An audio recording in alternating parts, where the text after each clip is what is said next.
are Psychic Radio, Earth's #1 psychic radio network, and watching Moonstruck TV, enlightening television. Welcome. Time for Jordy James, Psychic Medium with Jordy James. Jordy James. Live from jordyjames.com.au. Connect direct. In North America, dial 888-454-2751. In London, 20-3519-2158. In Sydney, dial 02-8488-3147. Or online, contact us through our Facebook page, facebook.com/Psychic Radio. Or one of our websites, AskOneRadio.com or Moonstruck.tv. This is Jordy James, Psychic Medium on A1R, the Ask One Radio Network. Good evening, everyone. Good morning and good afternoon to all my beautiful fans out there. Thank you for joining me for the next 15 minutes of your beautiful evening. My name is Jordy James and I'm a psychic medium at this beautiful A1 radio. I'm so excited for today. It's Thursday the 13th and it's really interesting today. We've just come out of the beautiful Lionsgate 8-8 energy and ready to sit on a big sort of cloud of awesome smoke to move me forward and motivate me for the rest of the year. It's been quite an interesting week for me. I've had a lot of ups and downs, but what I want to talk about today is some beautiful isolation tips or defragging to change out of the routine that we have been having for ourselves over the last probably 6 months, really, since everything sort of began. So mine is the really good thing to get out of my head is music. And the way I use music is that I listen to a song. It can either be upbeat or it can be tugging at the heartstrings. It could be something that brings back a memory of when you were younger. Really interesting because I'm starting to write a bit of my journey, better known as Jordy's journey, which is going to be interesting how I write this. But listening to music as of what I actually grew up with is bringing back a lot of memories. Now, I feel that as I connect with music, one, it brings back memories, but two, if we listen to songs, we can then do inspirational writing. And when I connect inspirationally, it could be affirmations, it could be just journaling, it could be something to get off my chest because social media has been a little bit cray-cray at the moment. But realistically, it disconnects me from a collective, it disconnects me from a lot of different things and allows me to just listen to the music, listen to the words and journal and really open that space to the divine, to my higher self. And I love this practice and I try and do it every day. Over the last week, I've only done it twice, so don't shoot me. But it's just a really good thing to do. Listen to a song that either grabs at your heartstrings or gives you a little bit of a pep in your step and write. It's like if we can't put things on social media, which is a lot of things because sometimes we do get a little bit defragged from the opinions that we receive. But realistically, if we write everything down, we don't have to put everything on social media. It just gets it out of our system so we don't hold on to it. And I've always been told I hold on to a lot of stuff in my shoulders. So I'm trying to push my shoulders down a little bit. But it's such a beautiful thing to do. So that's my little tip for the week is pick a song a day and write whatever comes inspirationally to you. So I've got a beautiful lady called Sherry from York in Maine. Hello, how are you today? I'm good. How are you? Good. Sorry, I should say this evening. I apologize. It's 10 o'clock in the morning here. How are you? Have you had a good day? Yes, it's been a pretty good day today. This is good. We've got to have the wins, don't we? We've always got to have the wins. And if we can build ourselves up a little bit on those wins, I feel it's great. So thank you so much for allowing me to connect with you. How would you like me to work for you today? Would you like me to work psychically or mediumshiply today for you? Do the mediumship. Yeah, sure, not a problem. So I will not guarantee that it'll be someone that you're after, but I may not, see how we go. So if I ask you a question or if it makes sense, just say yes, no, I'm unsure. Don't give me a lot of information, okay? And Okay. yeah, so hopefully as I connect, because I'm the interpreter, so I may misinterpret. So that's just the key. All right, so Sherry, let me just have a look. I have got a beautiful lady actually barged her way through a couple of your gorgeous family members over there. And as she sort of steps forward, she's got a definite personality that she walks with purpose. So she's got a very strong sort of energy. She knows who she is and how things sort of work. And I feel like she ran the house like clockwork, but it wasn't regimental. Does this make sense to you? Yeah. Thank you. And as I connect with this lady, oh my God, I just want to squeeze her. She's so cute. I feel like she was a little bit short, but I don't feel like she's too short.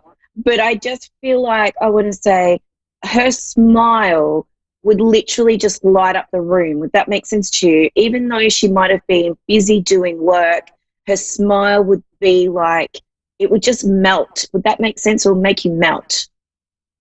Yeah.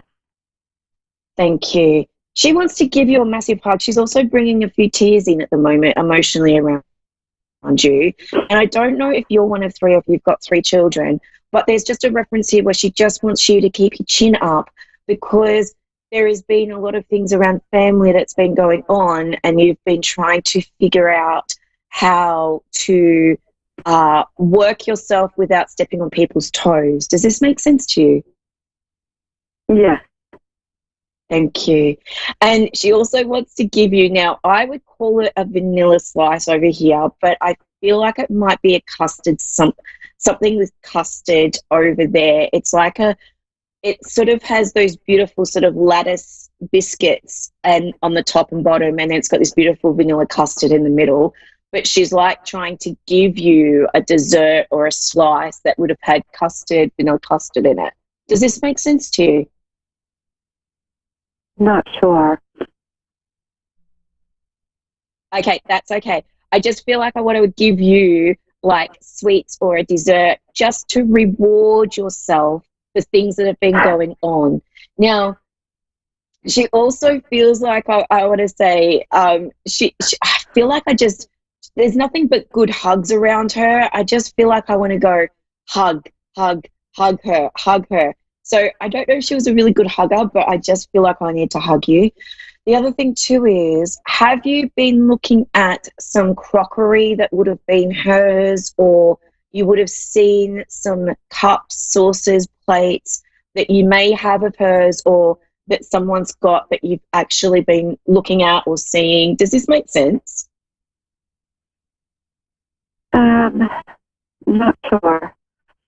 Okay, because she keeps showing me like the cup and saucer, the plates. They'd be like little sandwich plates and things like that, but I just feel like I want to go crockery. She's just talking about crockery. And the other thing is too, is try not to put so much pressure on yourself around time, because would I make sense that she was not a stickler for time, but if people were late, she would get upset. Would that make sense to you? Yeah. Thank you. She's also showing me a watch as well, and I sort of asked why she showed me the watch, and she talked about the time being organised and all that sort of stuff. So would I say that you're a little bit defrazzled at the moment? Yeah. Thank you. She keeps talking about planning your day, planning your day. She's also been around you over the last week, because it's like she keeps throwing little seeds at you to let you know, little signs that she's been around. And do you know if she had cats? Do I know if she what? If she had cats. Top? Cats, as in four-legged furry cats. Feline cats. No. No. No? Okay. Because for some reason I'm getting like a little mangy cat coming around. So I don't know where that's coming in, but I just want to acknowledge a little sort of mangy cat that may have been hanging around the neighborhood or something, but I just want to acknowledge this. Okay, thank you. And also oh God, she's also handing me books to hand to you. So I don't know if you're looking at studying or you're studying again or reading books, but she wants to hand books to me to give to you. Does this make sense, Sherry? Yes. Thank you. And she's very excited because I feel like you've taken a bit of a plunge with this. Yes. Thank you. And she's also very excited to say, oh, would this beautiful lady be connected to Mum? To my mom? Yes. No. Okay. Then she wants to acknowledge your mum. Is your mum still here? Yes. Thank you. She wants to acknowledge your mum and she wants to pat her on the back. She also wants to say thank you, but she also realizes that as she's talking about this, she's telling me that you need to, would it make sense that you need to sort of pull away, not pull away, but just sort of let mum be mum at the moment? Does that make sense? Yes, it does. Thank you. But she also wants, oh, okay. She's also giving me flowers. So is there a birthday celebration anniversary that's coming up in the next week or just gone? Anniversary coming up. Thank you, because she wants to give flowers and she wants to acknowledge that she's very much aware of this. And there's also a birthday in September, or there's something around September that she wants to acknowledge as well. Would that make sense? Yes. Thank you. And she's also acknowledging 4 children. Yep. Thank you. Also just saying big hugs, and she just wants to hold your chin up and give you a massive, great big hug. And sunflowers. I'm seeing sunflowers. Does this make sense? No. Okay. Not that I'm aware of, Okay. no. That's okay. And I know she's not a very good singer, but she keeps singing me "The Sun Will Come Out Tomorrow," which is from Annie, obviously the musical. So does that make sense, darling? I just want to come through and give you a massive hug right now because I can just feel the emotion with this beautiful lady, and she's such a gentle soul, and I feel like I keep wanting to say that she went quicker than what they thought. Would that make sense to you? Yes. Thank you.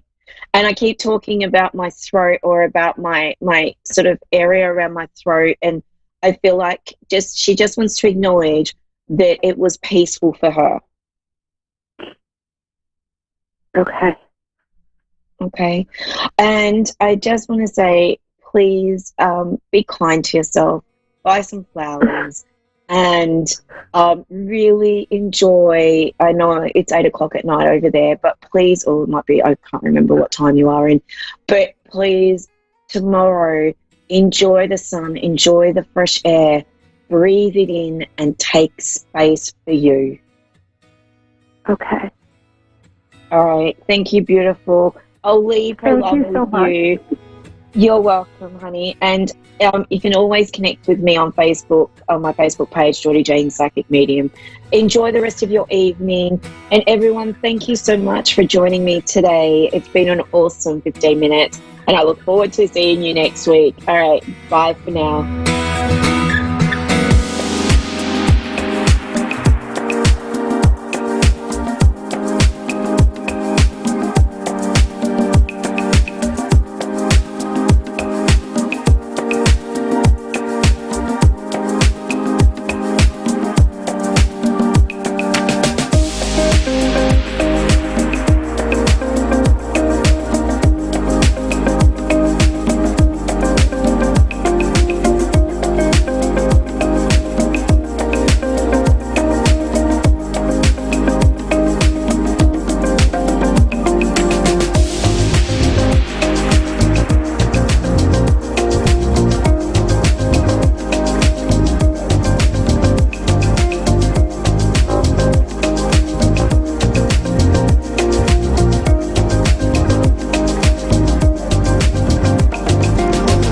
to A1R Psychic Radio, Earth's #1 psychic radio network, and watching Moonstruck TV, enlightening television.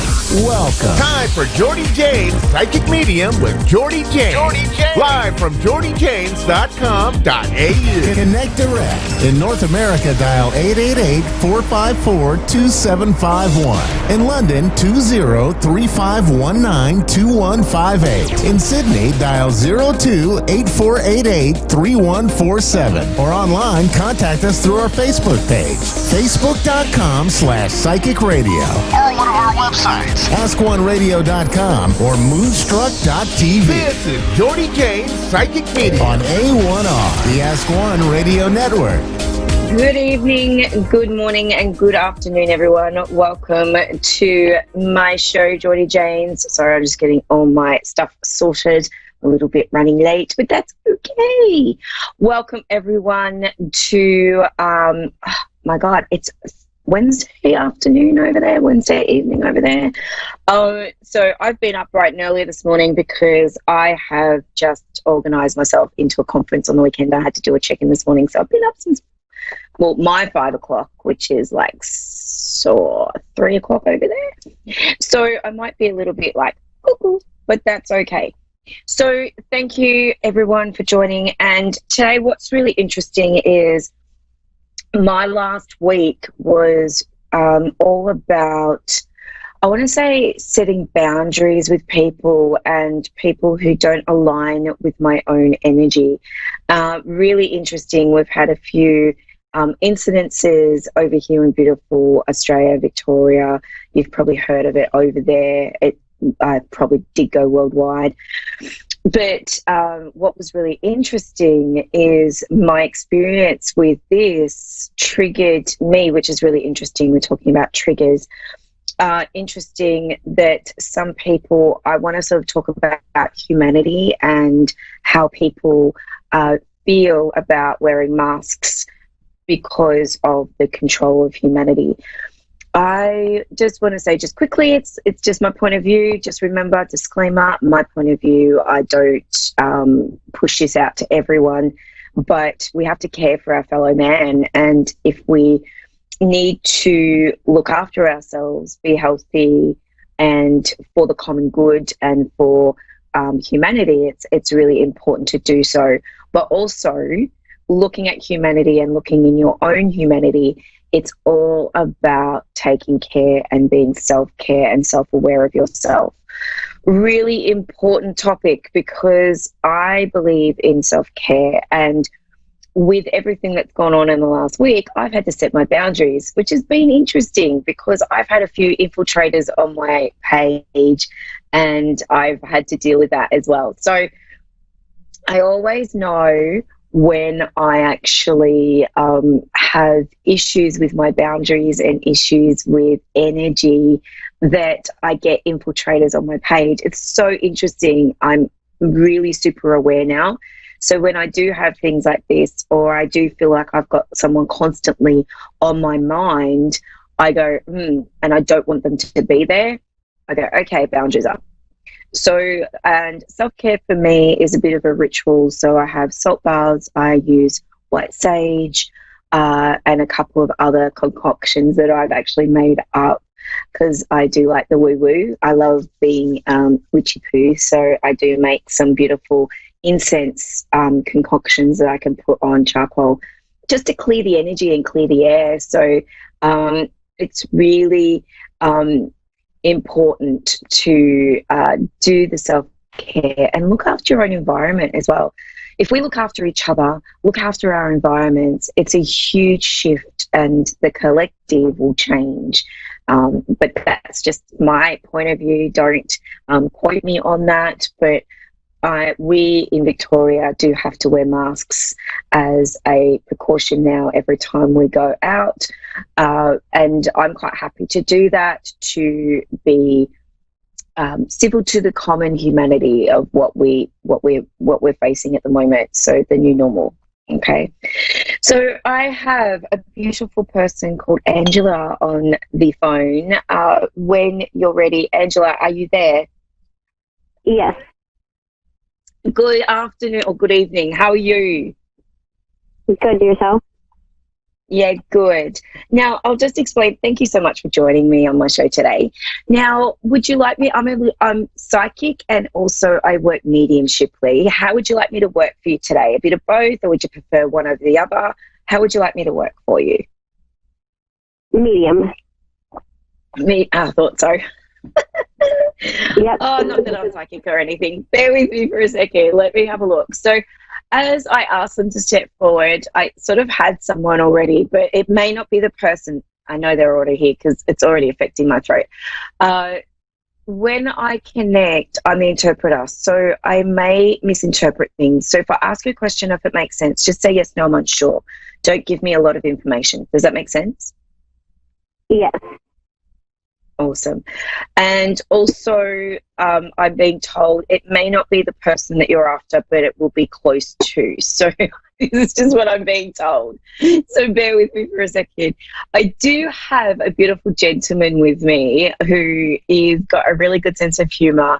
I do feel that I've got chest issues or throat issues with him. I'm not exactly sure what's going on there. But as I connect with him, he wants to give you a massive hug. So would you be aware of a gentleman that would have, it would have been more towards the end, and I do feel like he was an elderly gentleman. Does this make sense to you? Yes. Thank you. And if I said to you that he's quite tall, but he's acting quite short, so he doesn't be foreboding for me. He's quite a gentle soul, but yet I do feel like he's quite a character. He has a really good sense of humor, and he is it's like I want to say he's a gentle soul, but then I know he went through a lot of, I feel like a lot of, not trauma, but I just feel like he went through a lot in his life. Does that make sense to you? Yes. Thank you. Would this be grandfather for you? No, it was Okay. it was actually my fiance. He was much older than I was. Oh, okay. Thank you. So it's really interesting because would he have children or would he have had grandchildren? Because I feel like he's quite proud with his children. Would this make sense to you? Yes. We have two boys. Okay, thank you. Because I just want to say, okay. So he keeps trying to yell at me, but he can't because he's got a lot of problems with the throat and lungs. Would that make sense to you? Yes, he had breathing problems. Thank you. Thank you. Sorry, bear with me. I'm trying to not cough in your ear, and I do apologize, but I feel like he's doing this to me. He just wants to hold your face, and I don't feel like he's been gone that long. I feel like he's been gone about the last 12 months, maybe 2 years, but I do feel like I want to acknowledge he hasn't been gone long. Does that make sense to you? Yes. Thank you. And it's really interesting because he wants to talk about the kids because he's being so proud of being a dad that he wants to talk about the kids. Now, I feel like, I know you said you've got 2 boys, but would I make sense that the oldest one seems to be like the youngest one and vice versa? I feel like I want to swap them over. I feel like the youngest one's more mature than the oldest one. Does this make sense to you? Yes. Thank you. And it's really interesting because the youngest one, he's the real gentleman, and the oldest one seems to be the one that likes to be a little bit of a rascal. He likes to get into things, and he'd be the sort of person that, or sort of beautiful boy that would jump on a dirt bike and do cross country and all that sort of stuff. Does that make sense? Yeah. Thank you. Okay. He's just wanting to let you know that he's definitely around, and it's really interesting because as he's talking to me, I'm asking him to give me some more evidence. He goes, "What more evidence do you need?" Like, he's got this little attitude, and I love your partner. He's so funny. But there's definitely a reference where I want to acknowledge that he's definitely around you, and I'm sort of asking him to give me some more information. And it's like, I want to say, he's good with information, but sometimes he could be that sort of gentleman where he'll be trying to get what we call blood out of a stone. So it's really hard to get stuff out of him. Would that make sense? Yes. Thank you. If I said to you something about 6 months, would that be 6 months around him? Was he not well for 6 months, or what's? He passed away. He passed away just suddenly. He passed away from an overdose. Okay. And then his death date is actually coming up in August. Okay, thank you. If I said to you there was something around 6 months before he passed, I just want to acknowledge the 6 months. So can I? Yes, we were struggling in life just altogether. Okay. Yep, thank you. Okay, cool.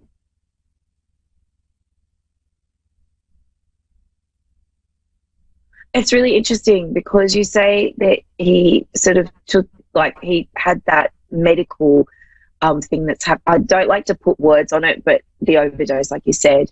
But it's really interesting because I feel like he's also making me aware of the chest and the throat. So it's really interesting how he sort of come through with that. He had when he overdosed, he had a heart attack.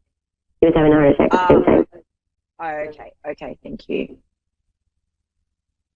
But he's also talking about how he was not well beforehand either. So there was a couple of medical things going on as well. Does that make sense? Yeah, he was. I mean, besides depression and stuff, that was about it. Okay, cool. And his breathing and stuff. You know, he had asthma, so.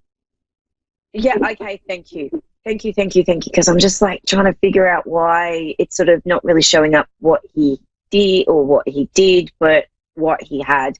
And I feel like that's sort of, he wants to just sort of push away from that a little bit and just go, it was his time. It was really interesting. The other thing he wants to give you is that he's really proud of you trudging through the crap that he's left behind. Does this make sense to you? Yes, because I've been struggling. And I still managed to, come out with a smile on my face. Yeah. He's just saying that you're doing a good job and he's so proud of you. And he's also acknowledging, okay, there's something about caps. Did he used to wear caps or baseball caps? Yes. Thank you. There's one that's going to end up falling on the ground. He's just acknowledging that would be him pushing it on the ground. So, Angela, can I leave that with you, darling? But he's so proud and he just wants to let you know you're doing really well with the boys. Oh, awesome. Thank you. All right. Blessings and hugs, gorgeous. If you want to contact me, just contact me on my Facebook page, Geordie Jane, Psychic Medium. And so have a lovely day. I do apologize, Angela. We've sort of run out of time, but blessings and hugs to you and blessings and hugs to everyone. Have a great day and a great week, and I will see you next week.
listening to A1R Psychic Radio, Earth's #1 psychic radio network, and watching Moonstruck TV, enlightening television.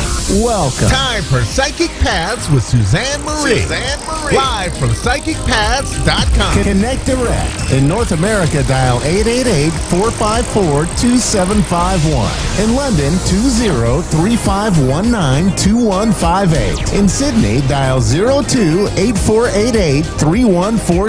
Or online, contact us through our Facebook page, facebook.com/Psychic Radio. Or one of our websites, AskOneRadio.com or Moonstruck.tv. This is Psychic Paths On A1R, the Ask One Radio Network. Hi, welcome to A1R Psychic Radio. I'm Suzanne Marie, and I'm very happy that you've come tonight to join us. We have a long line of some very good readers, and they're on call, and there'll be free readings tonight. So please stick around and listen and call in if you're inspired. The numbers are on the right side of the screen, and you can see us when this is finished at Moonstruck TV on YouTube. So I'm just wanting to say how happy I am here tonight. It's been a terrible week with thunderstorms and such, and I wasn't quite sure I could make it tonight, but I did, and I'm so excited, and I expect that we're going to have some wonderful callers tonight.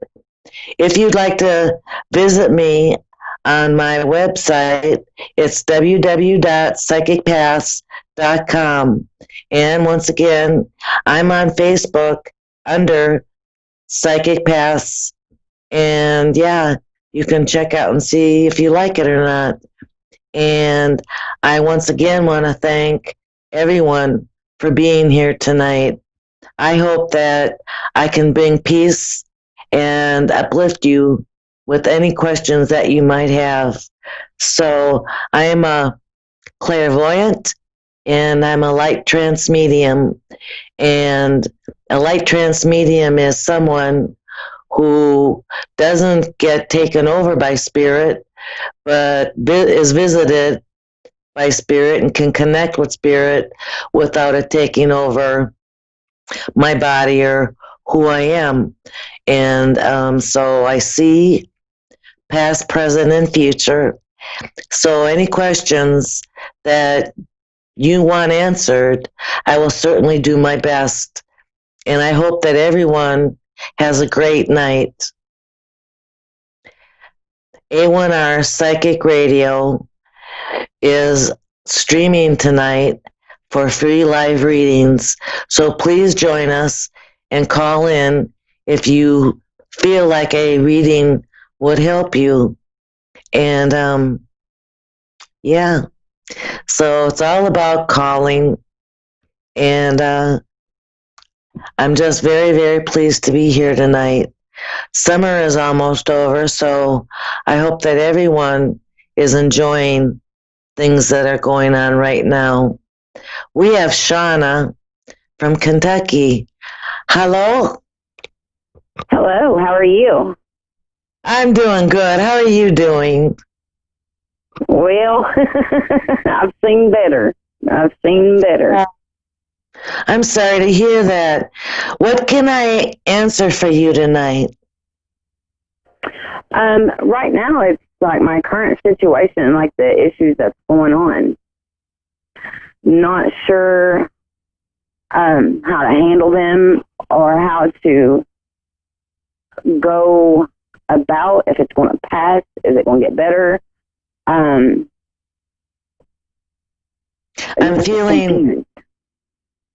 feeling like you feel like you're being pulled in all directions, and I feel like because you feel pulled, that you feel confused. This isn't normal for you. This is not normal for you to feel all pulled in different directions or to be confused. Usually you're very level-headed, open and clear. So it just feels like it's kind of new for you.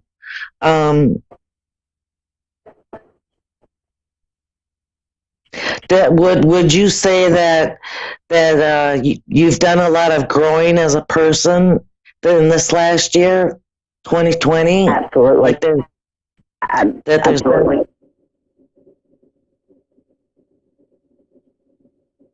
I'm picking up that there's been a lot of growth and even a lot of spiritual growth along with that. It isn't like, how can I put this? This is part of the confusion. I'm not sure about being pulled in different directions, but you've grown. You're not the same person you were when the year started. I think you need a little patience with yourself and a little love for yourself. You should be, I don't want to say should, but you should be very proud of all the work that you've done. Spirit is just saying it's been tremendous. And I think that doors will start opening very shortly, things to abundance and money and happiness. I just feel like this is a part of being the rewards for so much growth that you've gone through. Spirit says it's been somewhat painful, but I don't think that there's change without some pain. I think it's always kind of connected to pain. We don't like change as people. But I just sense that you need to sit down, and whenever you're feeling overwhelmed, do what makes you happy in that time. And remember to be patient with yourself and be proud of yourself and tender with yourself. Spirit is with you all the way. You're not alone. Excuse me. And Bless you. I just think that you need to take some time and know that it will be getting better. I think now, like respite or a recovery for everything that you've been through this year. You don't even want to do that. You don't want to take a seat and take it easy. You just want to, keep on going. But I think what would work would be if you kind of slowed down and took it easy on yourself and the situation. Am I making sense? Yeah. I'm actually recovering from a partial knee replacement, actually. Maybe that's part of the rest you need in recovery. I feel like emotionally too, though. Yeah.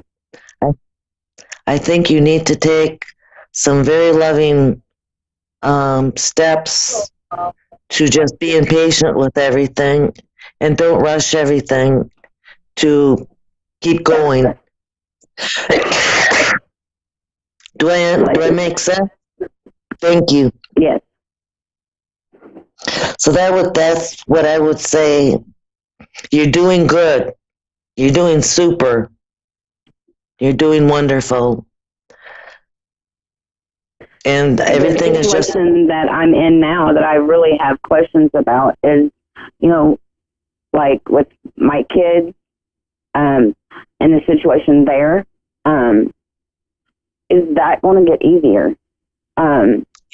I set my friend up with my ex-husband, and after they got together, it changed. You know, they're my best friends, and, you know, I thought she was. And, you know, all I wanted was for my kids' dad to be happy. And everything was going good, and then she moved in with him, and it's gotten bad. And, you know, and when you said, you know, I need to slow down and take it easy, that makes sense.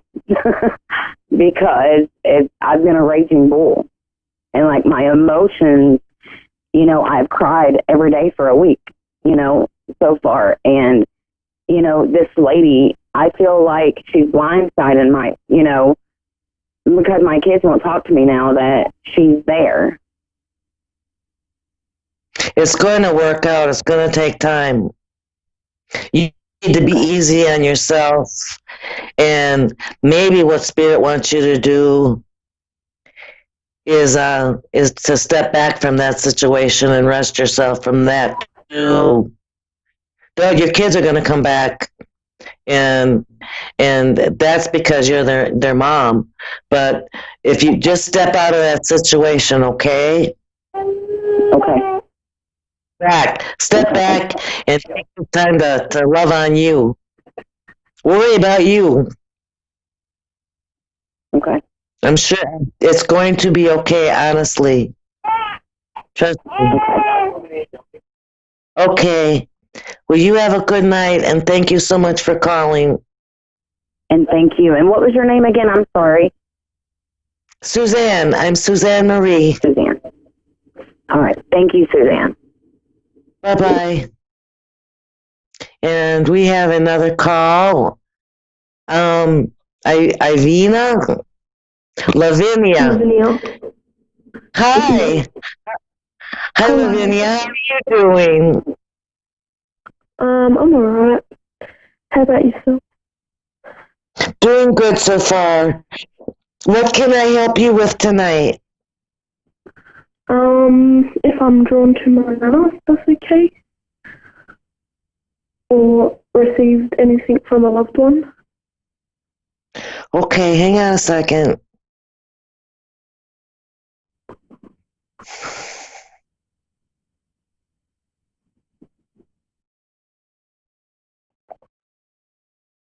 I'm sensing a lot of flowers.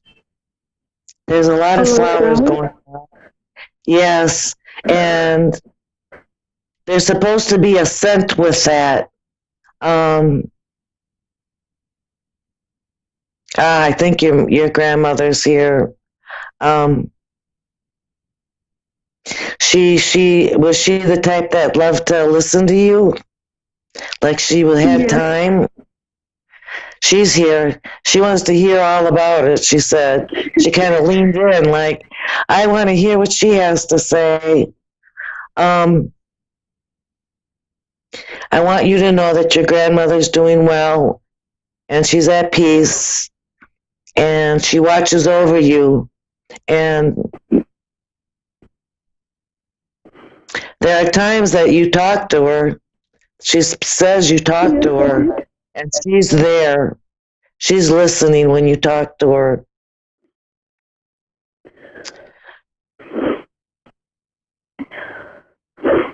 Thank you. You bet. Is there anything else?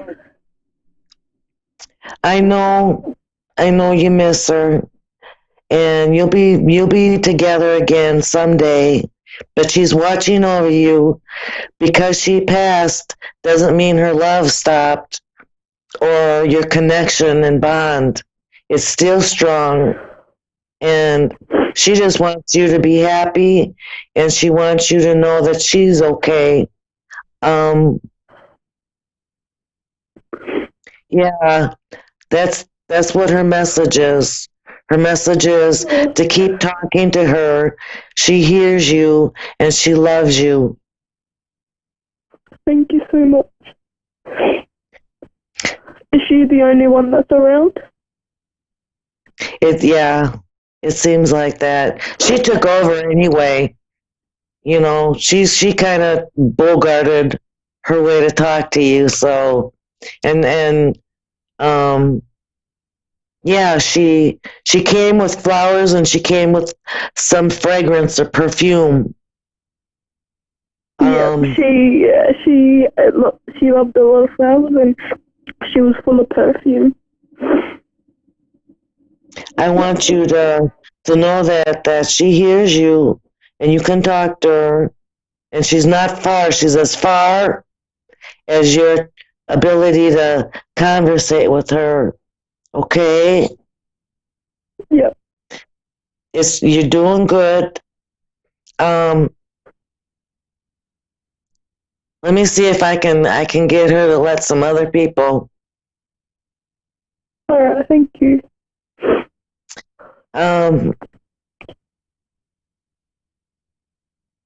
A man came forward, and he's a very strong personality.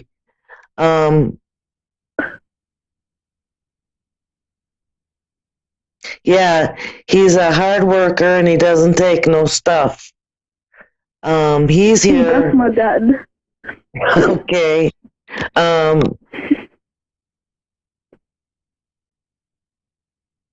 He loves you and he gets awfully tender when it comes to you. He puts on this real tough exterior, but when he's talking about you, he gets all tender. Oh. He's doing good.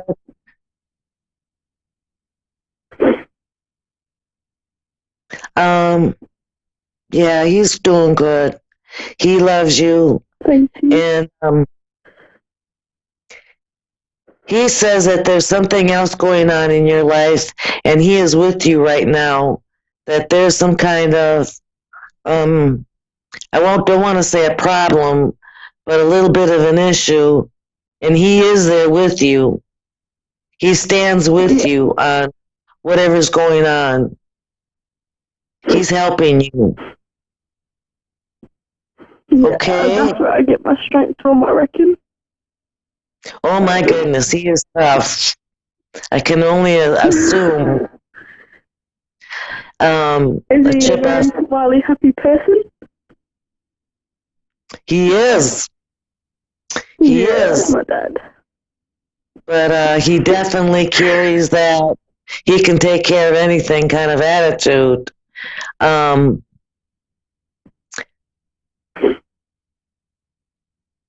Yeah, so he's there. He loves you, and his bond is as strong as ever too. So don't forget that, okay? Yeah.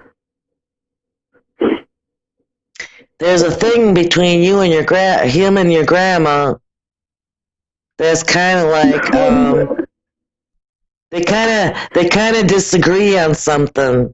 There's a difference. I think it's a difference a difference of the way they think or the way they want things. It's just a little bit of a friction there. Not, hate each other or knock out fight, but you can tell, they don't agree. Yeah. They both love you, and they both want you to move. I just love them just as much. Okay.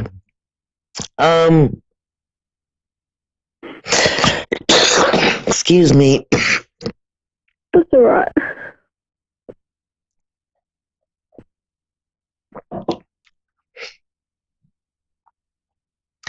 Do you know of a young man that has passed away? He looks somewhere. Huh? He looks like a teenager or a young adult, very young adult. Is there any other description, or is that all you can tell by?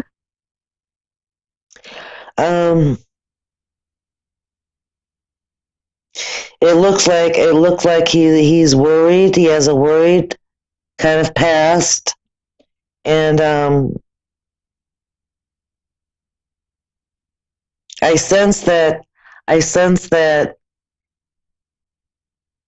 something tragic happened, like a car accident or something. There was an accident. Oh, well, I've had a lot of young people my age, and they were close friends. Two was from a motorbike, and another one recently with a motorbike as well. So, and they're all in kind of the same age, so I couldn't really tell you.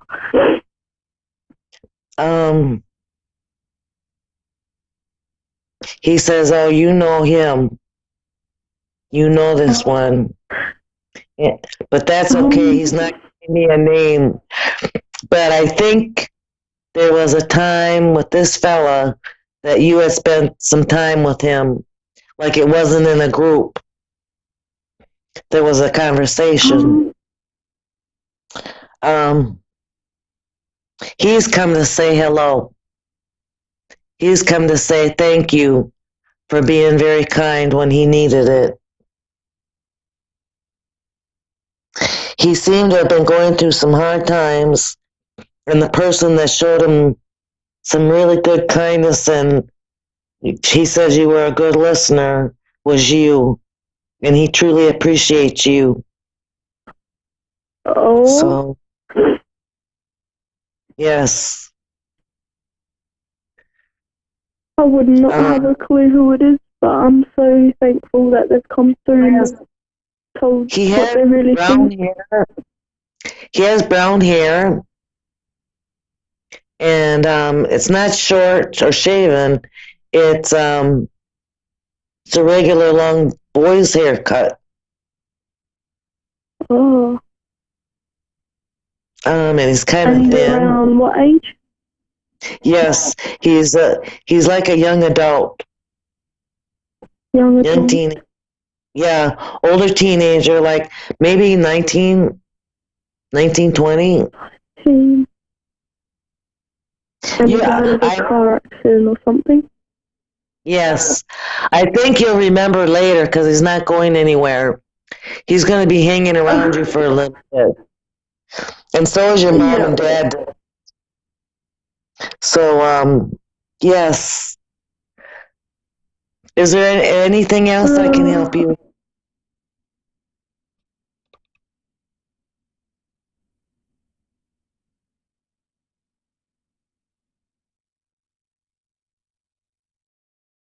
Nothing else?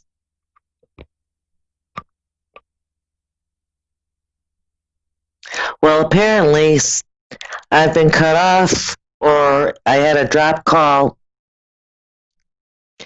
But I want to thank everyone for calling tonight. And hopefully we can get her back on the line. I want you all, I want you all to stick around, and I want you to check the schedule with A1R Psychic Radio, because every single night, practically. Hello?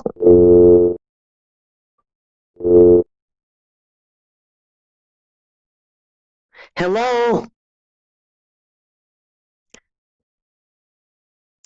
No, not yet. I hope that everyone sticks around and calls in for their free readings, live readings, and I want to hear from you. Leave your comments because I read them when I'm done here, and I want you to visit my Facebook page and my Twitter and my Instagram, Psychic Paths with Suzanne Marie. And I want everyone to have a good night. Again, hello. Hello. Hey, are you okay? Sorry. Yeah, I wasn't too sure what was happening. Me either. It's one of those evenings. Maybe it's all your company. Oh. I want you to have a good night, and thank you so much for calling. Thank you so much for the amazing and accurate feedback as well, by the way. I really, really appreciate it. Well, thank you so much for calling. I appreciate it, and it's an honor to read for you. You're welcome. Okay.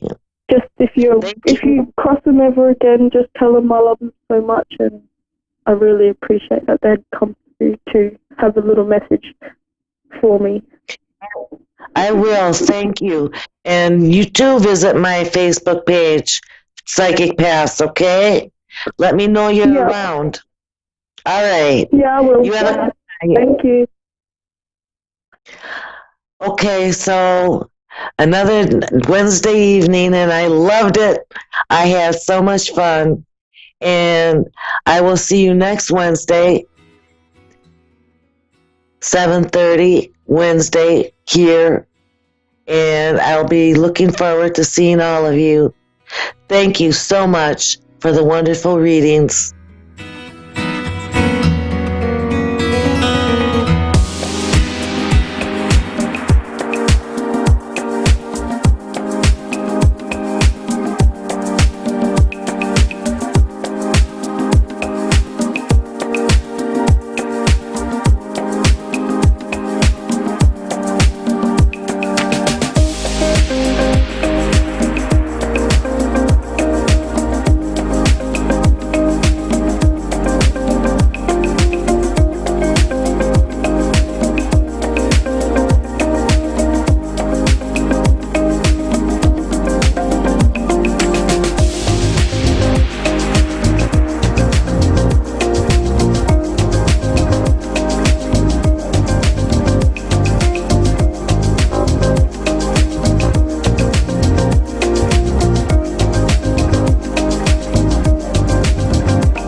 A1R Psychic Radio, Earth's #1 psychic radio network, and watching Moonstruck TV, enlightening television.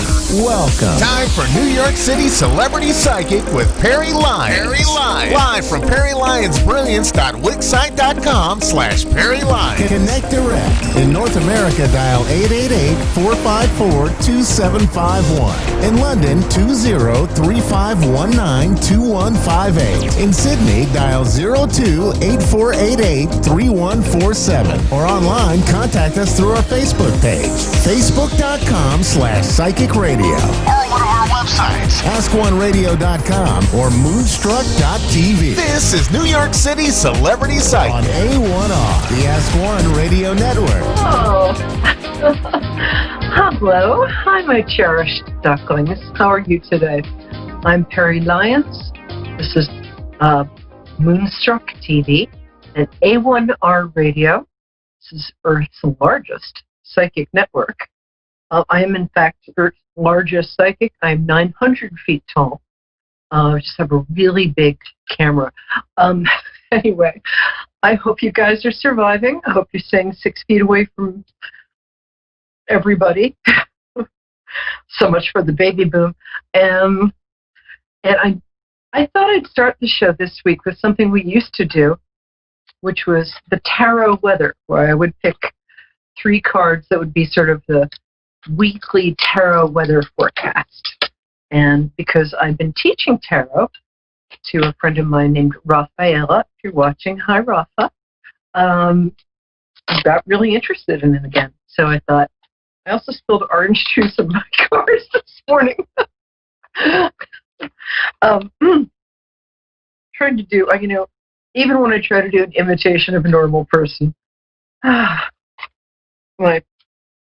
I just informed my fiance that my face powder had gone missing, and I thought it was bad pixies.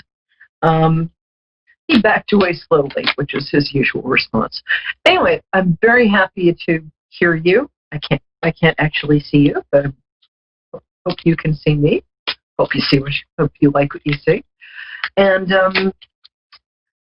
I know everybody's feeling like it's going to be safe to go outside soon, and this is kind of the most dangerous time because everybody's starting to feel, well, out of their minds from staying home so much. I don't know about you, but I was at the beginning of all this, I was like, okay, I'm going to use my spare time I'm going to take online courses, and I'm going to learn ancient Greek and astrophysics and paleology, or unless it's paleontology. Whatever it is, I'm going to learn it.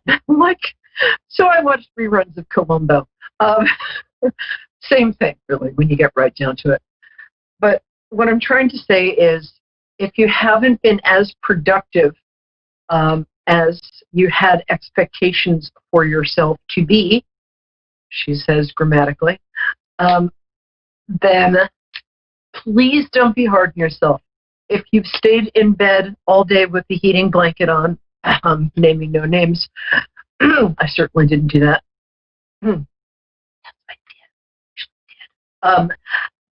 Please don't be hard on yourself.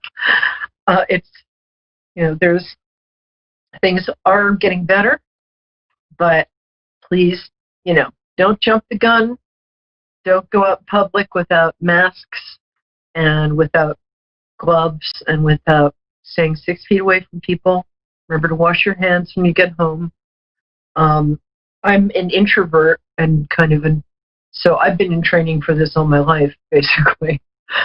So I'm like, I get to stay home. This is awesome. But so this week's psychic weather. And by the way, thank you for tuning in. I'm here every Wednesday at 9 p.m. EST in my little homey chintzy set here. And the most amazing people in the world call in. So you never know who's going to call in. So this week's psychic weather. I'm going to pick 3 cards at random, and here's what I see coming up for us this week. Okay, closing your eyes so you can see that I've actually been watching makeup tutorials on YouTube, and I'm starting to get a little better at it. Okay, there. Okay, the first card is, this is not a great card, but luckily it's the card for the recent past, the influence that's going away. When you look at this card, try not to panic. It's a card that essentially says we were all kind of blindsided by something out of our control that made us feel a little helpless. Not as helpless as this poor dude, but pretty helpless. Oh, good. Whew. The next card is a card that indicates that a lot of movement is starting to happen. A lot of things are opening up. When you get the 8 of Wands, it means everything feels like it might be literally up in the air. As you'll see, these cards, these sort of wands, these arrows, are up in the air. But it does mean that each of these wands are going to hit their mark, and things are going to stop feeling up in the air very fast. This is an interesting card. This card means that, well, I used to call it, back when there were record companies and people would get signed to record contracts. For anybody under 30, you've got no idea what I'm talking about. But this is essentially a working at home card. Can you see it? It's a card that, it's a guy, and he's in a cathedral. He's just done a bunch of stonework, and he's saying to the people who own the cathedral, one of whom is really weirdly dressed, which the tarot doesn't actually explain. But hey, if you own a cathedral, I guess you can dress however you want. But this card is about somebody taking their work into a secure corporate structure, or a secure structure of some kind. It means that the way we're working now is changing. That change is going to be long-lasting. It's also going to be good. This card also says to me that there's going to be protection for people who work at home, for artists, for freelancers, that we're going to be sort of reorganizing our economy to be more fair, more realistic, and let's hope we can reform our medical system a little. And the last card, I usually do 3 cards, but I love this card. It jumped out at me, which usually means my guides have been day drinking. No, it usually means that there's something that my guides really want you to see. And what they want you to see this time is that you have enough resources. There are going to be enough resources. Don't panic. You're going to have enough money to get through this. You're going to get, don't ask me how, but it just feels, and I'm in no way downplaying the hardships that people are going through. But this is a very hopeful card. It means that if there's a stimulus check, go get it.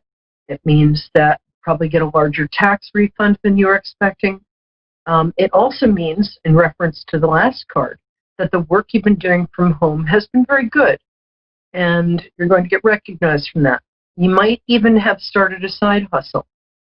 I don't, like an international wombat smuggling ring or whatever it is you're doing. Oh, sorry, but enough about my personal life.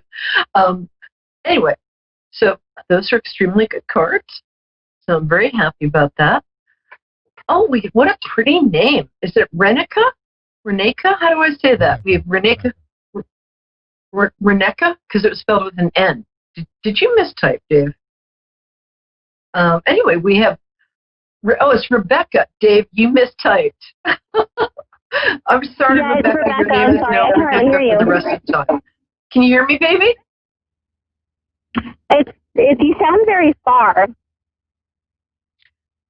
Well, I am off in the astral plane, and also this new headset I got might be a little. Can you turn your sound up in your end? Let me see. Hold on. Anyway, Tucson. Okay, go ahead and try. What's the song? Driving down the road, Tucson, yeah, I can hear you. Good. Okay. You're just trying to stop me singing. Hi, darling. Thank you for turning your sound up. So, I like to connect with people by having them tell me what their birthdays are. So, you don't have to tell me the date, as I like to say, don't ask don't tell. But just the day, like I'm March 18th. So what are you? Yeah, I'm August 10th. I love Leos. Oh, look, I've got like a Leo specific set with all this gold. I'm so glad you called. This is a really pivotal time for you. So it feels to me like you might have 2 specific questions. Am I correct? Pretty much, yeah. Good, because that's my job. Otherwise, I'd have to go be a steel worker. That would suck. I mean, I'd be bad at that. You have such a nice energy, too. Okay. One question seems to be about family and romance. The other seems to be about work. So hit me, baby. What's your first question? I guess I am kind of talking to some guy who is deployed, and I haven't been able to talk to him 2 months. Just because of the emergency stuff that's going on. Mm-hmm. So I guess, I mean, I know he's okay. I guess I'm just like, I don't know. I guess, is there a future with us when he gets back? Yeah, I feel that, yeah. First of all, let me tell you a secret that I know from being a little older than you. And that secret is no woman ever got less desirable by being less attainable. So that old thing of being hard to get, it's actually true. Don't tell anyone. I'm sorry, your phone is breaking. I said the old thing about being hard to get. Yeah, he's still interested in you. He's also a good guy, which I'm not trying to be rude, but that's kind of a new thing for you. I mean, it's completely new. You're talking to somebody who throughout my 20s and 30s was known as pretty much the empress of bad taste in men. So I'm not judging you at all. But something's been happening in the last 6 weeks where your self-esteem has been rising. You're starting to get a sense of your independence. You're starting to see how pretty you are. You're very pretty. You have a beautiful face. I mean, I can't see you, but I can see you with my, psychic stuff. Thank you. You're welcome. Do you have a very kind of oval face? What was that? Your phone is. I'm getting it's in bits of it. Kind of an oval face, like a very oval face with like dimples. Yeah, I've always been told it's more oval. Yeah. Yeah, you're very pretty. Okay. A very unusual color eyes too. Two eyes. You have 2 eyes. Yeah, he's very intrigued with you. And one of the things I like about this guy is, he's got a good character. Is what? He's you know what? Let me try stepping. Can you hear me? I'm going to try to step away and see if I can get better service. Okay. Okay, go ahead and talk. I'll be right here waiting, just like he is. The short answer is yes. Can you hear me? I do think, yeah, I can totally hear you. Can you hear me? I'm speaking so much into the mic that, here, I'll even turn it up. How's that, baby? Good? I think I lost you. No, I'm right here. Hi. Hello? There. Can you hear me? Hello? Come back. Here, let me try this. Right? Oh, okay. How's that? Can you hear me now? Give me a second. I'm getting her back.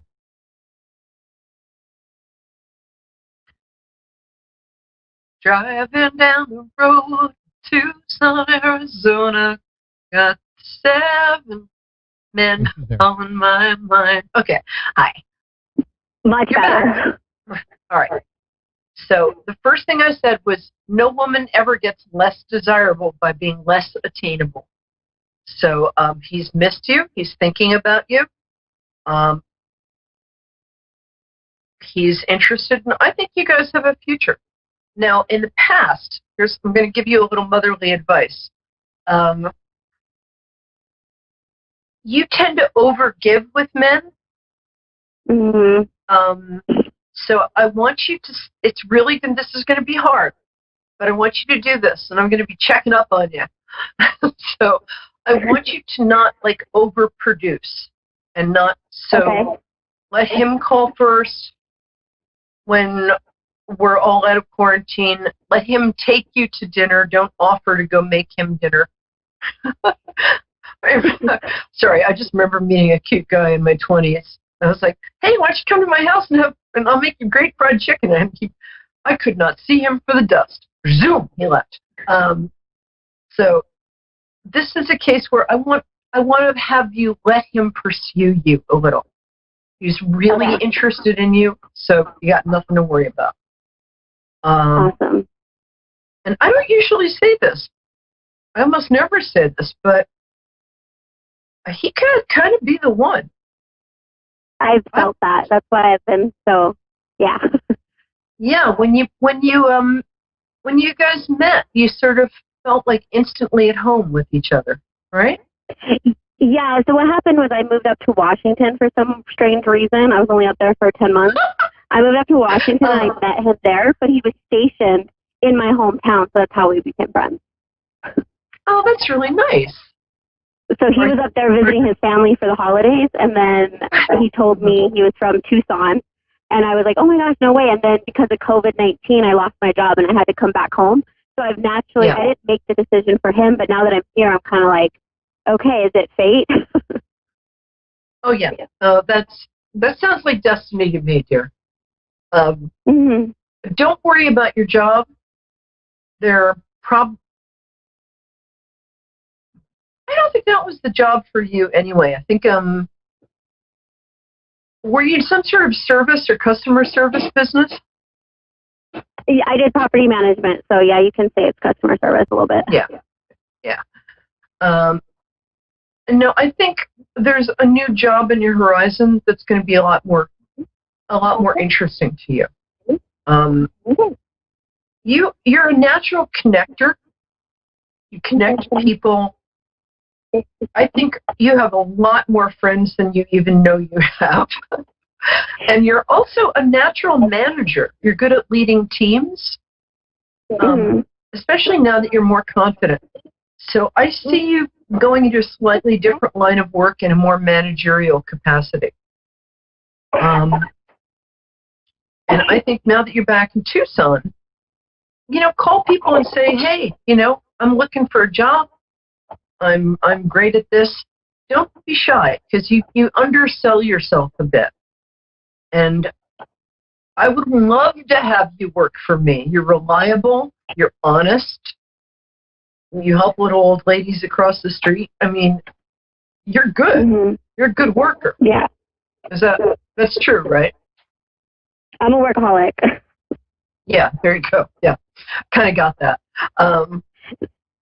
That's pretty rare, and you're very honest. I mean, I know in the past that hasn't always seemed like an asset, because sometimes no. You kind of can't lie. It's adorable, but it has gotten you into trouble in the past. But it's actually a really great asset. Is that true? Am I what? You kind of can't lie. If you do try to lie, it's like your voice goes up an octave and you break out in hives. It's hysterical. You're really honest, and that's a huge asset. So I guess I think this guy is the one. I've done hundreds of shows at this point. I think I've only said that one other time, and they're married now. So let me know what happens. And remember, don't try too hard. You don't have to. You're beautiful inside and out. You're very kind. And you're more than enough. You don't have to change, gain weight, lose weight, be taller, be thinner, whatever. I mean, you're just as you are. You're a terrific catch. You really are. Aw, thank you. And you're welcome, sweetie. I didn't mean to make you sound like a fish there, but you are a terrific catch. So, all right, my little Leo. Until he gets home. What? I said I'm just trying to wait until he gets home, but we don't have a return date because it's one of those emergency assignments. Yeah. It's actually a little sooner than you think. It's probably going to be 2 to 3 weeks. Oh, wow. He does something a little exciting, it sounds like. Does he something... He what? You do kind of a manly man thing, like a, I don't know, oil rig or rescue diver or something like that? He has a boring job in the military. He does equipment, like he gets equipment ready, but he's very manly. He does a lot of like, he's a weightlifter and all that fun stuff. Yeah. He's got kind of like a manly man vibe to him. And I'm gonna say military is kind of exciting. Yeah. My fiance is a vet. I mean, a veteran, not a veterinarian. But so well, thank him for his service for me. And so I don't know if you can see my name on your screen. My name is Perry, P-E-R-I, Lyons, L-Y-O-N-S. And go to Facebook, say hi. Sometimes it takes me a day or two to reply, but just let me know how you're doing, because I'm dying to know how this works out, because I've got a really good feeling about it. Okay? That's awesome. I'll look out. Thanks. All right. God bless you, my dear. Mwah! Big hug. Thank you. Bye. My pleasure. Next up, I think we have somebody named Madison, which is a beautiful name, but my producer flashed the name so fast that your name is either Madison, or you live in Madison, or you met somebody named Madison. So hi, what's your name? Madison. Oh, good. Well, that works out well then. Where in Ohio are you, babe? Pedro. Oh, cool. I don't know why I love people from Ohio. So, when is your birthday? Because that's how I connect with people. July 23rd, 2002. Oh, cool. Oh, God, wait, 2000 and what? 2002. Wow. I have shoes older than you. Go out there and misspend your youth, young lady. Okay. So, we're having an All Leo program. That's very exciting. Okay. Do you want an all over thing, or do you have a romantic question? I was trying to see if I could connect with my uncle. He passed away a few years ago. Oh, okay. This is your uncle? Yes. I'm sorry. Your mother's brother? Yes. Yeah. Was he slender? That 5'10", 5'11", kind of slender? Yes. Yeah. I'm getting well. Did he pass? I don't want to get too personal, but well, I mean, obviously, it's tragic that he passed that young. But he also had some issues before that. Is that correct? Yes. Yeah. I'm very sorry. Well, we have 3 minutes, so I'm going to talk really fast because I'm a New Yorker. Okay. This is a really strange question. Was he good? Did he like playing pool? Or was there something like that he was good at? Yeah, he was good at pool. Yeah, okay. Excuse me. That's him. I got him. He had kind of a fancy first name that nobody ever called him by. What was his nickname? Like something simple, like Bubby. Mike or something, right? What? Bubby. Okay. Do you mind if I ask what his real first name was? Charles. Oh, it's a beautiful name. It's a very elegant name. Okay, first of all, he is very much with your mom. His mother, God. Is his mother still living? Because I feel almost like her heart broke so badly when he passed that. Just say yes or no. Yes. Okay. Will you tell her for me that he's sorry? You know how there are people, I got 90 seconds. You know how there are people who have really beautiful souls, but they're carrying so much pain in them that sometimes they say stuff to people that really mean, but they don't mean it. So he wants your mom, and his mom especially, to know he didn't mean any of that stuff. He's incredibly grateful. They tried to help him. It was just his time, but he loves them, and he's totally. Your mom and his mom need to know that he is completely present. Otherwise, how would I know he plays pool and he's slender and probably 5'10" to? Oh, he's saying he's a little taller, but I think he's playing with me. He had a playful sense of humor. Oh, I really like him. He sends his love. He says, don't make the same mistakes he did, which you're not going to, but because he loves you so much. He also wants you to be very careful about your taste in partners. He also says that, he was back and forth about religion, but he's like, now that I'm here, I can tell you it's kind of the real deal. So there's that. But he's very present. He loves you. He's really sorry, too. So he wants people to know that how he acted was not in accordance with how he felt. He was actually a really loving person. It's just, he was so kind and sensitive that he had to kind of do things to drown the world out.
Psychic Radio, Earth's #1 psychic radio network, and watching Moonstruck TV, enlightening television. Welcome. Time for Gemma Spirit World with Gemma. Live from GemmaSpiritWorld.com. Connect direct. In North America, dial 888-454-2751. In London, 20-3519-2158. In Sydney, dial 02-8488-3147. Or online, contact us through our Facebook page, facebook.com/psychic radio. Or one of our websites, AskOneRadio.com or Moonstruck.tv. This is Gemma Spirit World on A1R, the Ask One Radio Network. Good evening, everyone. I am Gemma, your host tonight. How are we doing? My goodness, here on the Gold Coast, it is sunny and it's beautiful. The last few weeks, it's been a little bit chilly at night time, but it's really nice to see the sunshine. And it's nice to be back as well. I've had some I have some days every Thursday for the last 2 weeks. I have lost my voice and have been finding it hard to communicate. So I woke up this morning and my voice was a bit croaky. I'm definitely very healthy. It's just that I just have no voice. And generally, it has a lot to do with my throat chakra. I know that, 2 years ago, 3 years ago, I used to be the kind of person that wouldn't use my voice. I wouldn't stand up for myself. I'd have my boundaries. People would walk over me. And I found it really hard to have confidence in just speaking and being heard and not having, I used to have anxiety just to really speak my truth. And I did a lot of self-healing around my throat chakra along with all my other chakras. And I found that, another part of my, not only was I having trouble hearing my voice, speaking up, I would get tonsillitis, laryngitis, and I would suffer from this for years. And I know that I've done so much work on my voice, and it's really empowering to see how far that I have come in the last 2 years with my voice. And I know that when I'm not speaking my truth or communicating on certain situations going in my life, and I'm not being, I guess, I'm truthful, but not being, not fully giving 100%, or I start to lose my voice. So it's also a good time for me to, I know that sometimes I use my voice too much and I'm very chatty, so that's another reason as well. But yeah, so it's been a really busy week with lots of readings. I've had lots of spirit loved ones come through. I've been doing lots of group sessions, and it's been really nice to have parents bring in their children and in a group setting, and I can connect them to their spirit guides. Or it's really nice to have kids just really ask me questions about the spirit world. I know that, we're all very intuitive, especially little ones, and, sometimes the parents don't have, not sure what to say or how to answer some of the questions. So I've had lots of little group readings of parents and kids come along, and it's been really nice to let them know that, the spirit loved ones that they are seeing or communicating that, that they are safe, and, they are around protecting and guiding them. And had lots of animals come through for them, and it's really nice to know that it has helped them to really not have trouble sleeping at night time. It's really helped them know that they're safe in their bedroom as well. And so it's been a really, really fun week with clients. I've had lots of other mother-daughter readings with their loved ones coming through. So I'm really enjoying it's like I put it out to the universe that, I would like to have more group readings. And yeah, it's amazing what the universe, how it delivers, and it's been really nice to connect in that kind of setting. So that's another thing that I have been doing.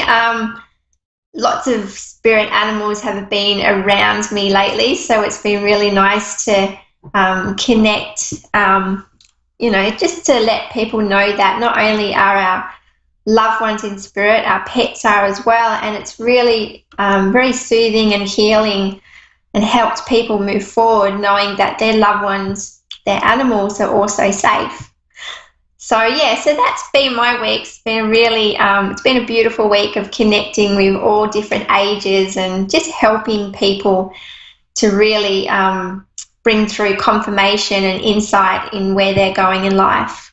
So yeah, I have had lots of fun. So enough about me. I just can't wait to connect. But we're going to connect to Deneen in Raleigh, North Carolina, USA. Hello, Deneen. Hello. How are you tonight? Good. How can I help you? What areas can I look into your life? Well, I just moved to Raleigh a year ago. So I want to see how my new job is going. Yeah.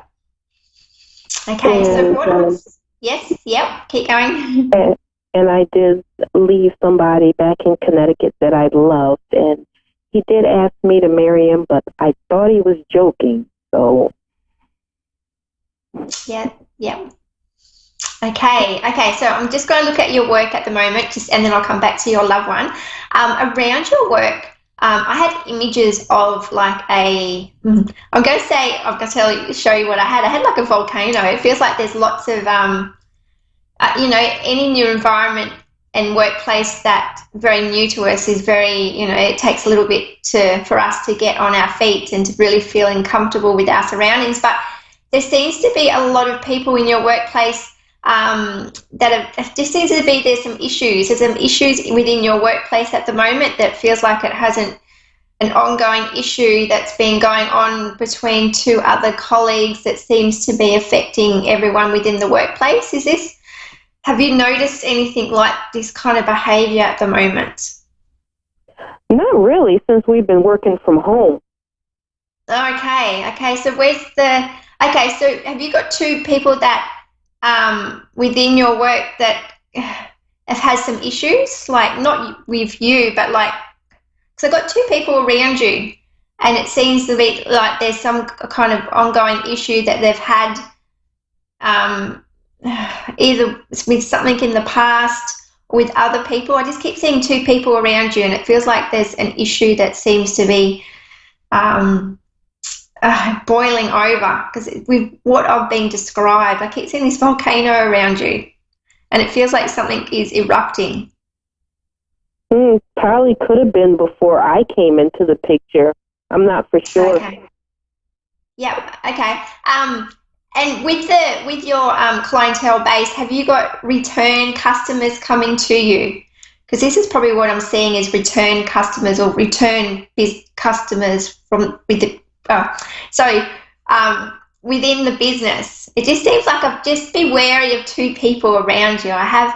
And it's like they've had ongoing issues, and it's something that hadn't been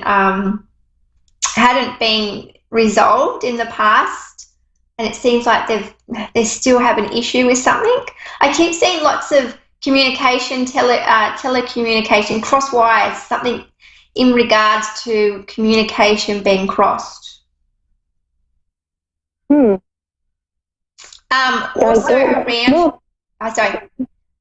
Don't know too many about the people that I work with, so.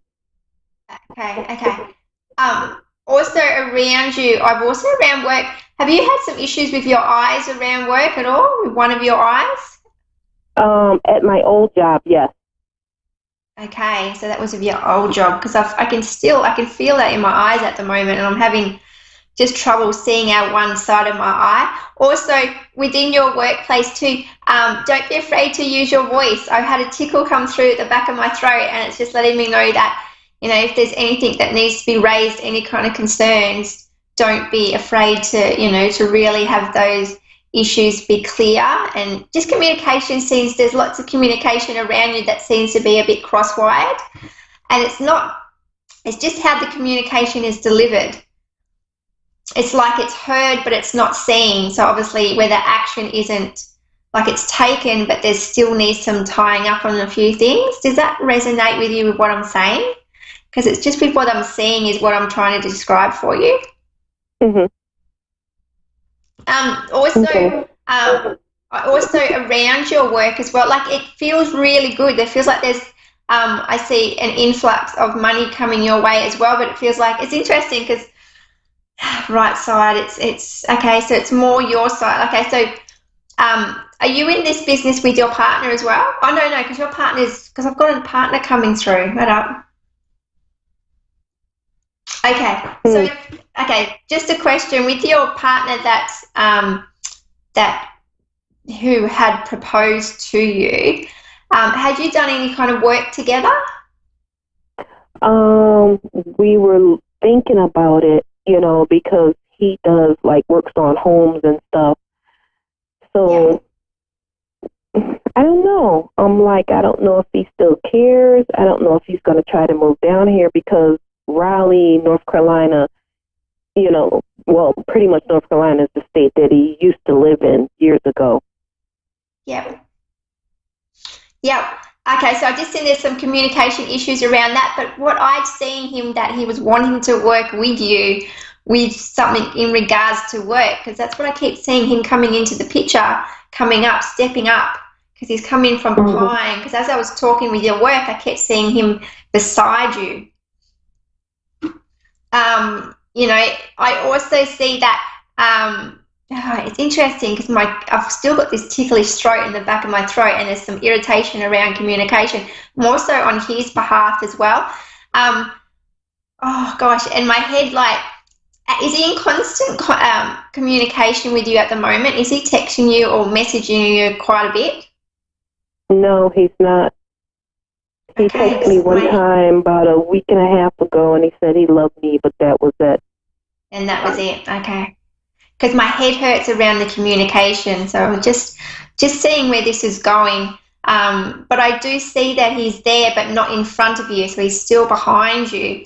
But I just see with your workplace, I just keep you seeing, whether that's because it was the past, what I was seeing was that he was wanting to work with you in like a business-wise, in a business situation. And it's like I see him stepping up, but it still feels like even 3 months, 3 weeks away, that's going to be any kind of communication, like even kind of a step up on his behalf. I also see around he spends quite a bit on the phone, is that correct? Because I keep seeing a telephone attached to his ear, there's communication, there's so much communication around you, it's like it really seems to be going around in circles. Okay. And what I keep seeing is that, and I've got number 11. Can you resonate with the number 11 with you around you at the moment? Yep, that's my birthday. Oh, okay. So I see that. So I see number 11. It just hit me and you've had your birthday, haven't you? I just had a birthday, July the 11th. Oh, okay. Happy birthday for July the 11th. And that seemed to be a big turn point for you in your life around your birthday as well. What I'm getting is that it's interesting. There's lots of. It feels like in the past, you know how you said that he jokingly, you thought he was joking when he proposed to you. Yeah. It's interesting because my head hurts around this. I'm trying to explain it. It's just that I feel as I tune into your partner, my head hurts. So whether he suffers some kind of depression or he's got a lot going on in his mind at the moment, and it's really hard for him to clearly know what he's doing and where he wants to go. I see that the move for you was the best decision and the right decision for you. I see that around work, it's a new opportunity for you to step up and to be really clear with boundary settings with people around you, especially him, but just with people in general when it comes to you in regards to communication. Also, I keep seeing the sun around you, so to get outside in the sun a bit more as well, unless you're a sun person and enjoy being outdoors more than indoors. I'm more of an indoor person. You're more of an indoor. Have you got the sun that comes through into your window? Because I keep seeing the sun around you. I have who around me? Pardon? Yeah, the sun. I keep seeing the sun around you. Okay. Is in the bright yellow sun. Sorry, I keep seeing the sun coming, like the warmth of the sun. Sorry, I didn't mean to confuse you. North Carolina is hot. Oh, is it? Oh, you know what? I'm really shocking with my geography and places and weather, and yeah, okay, so that's probably why I feel the sun around you.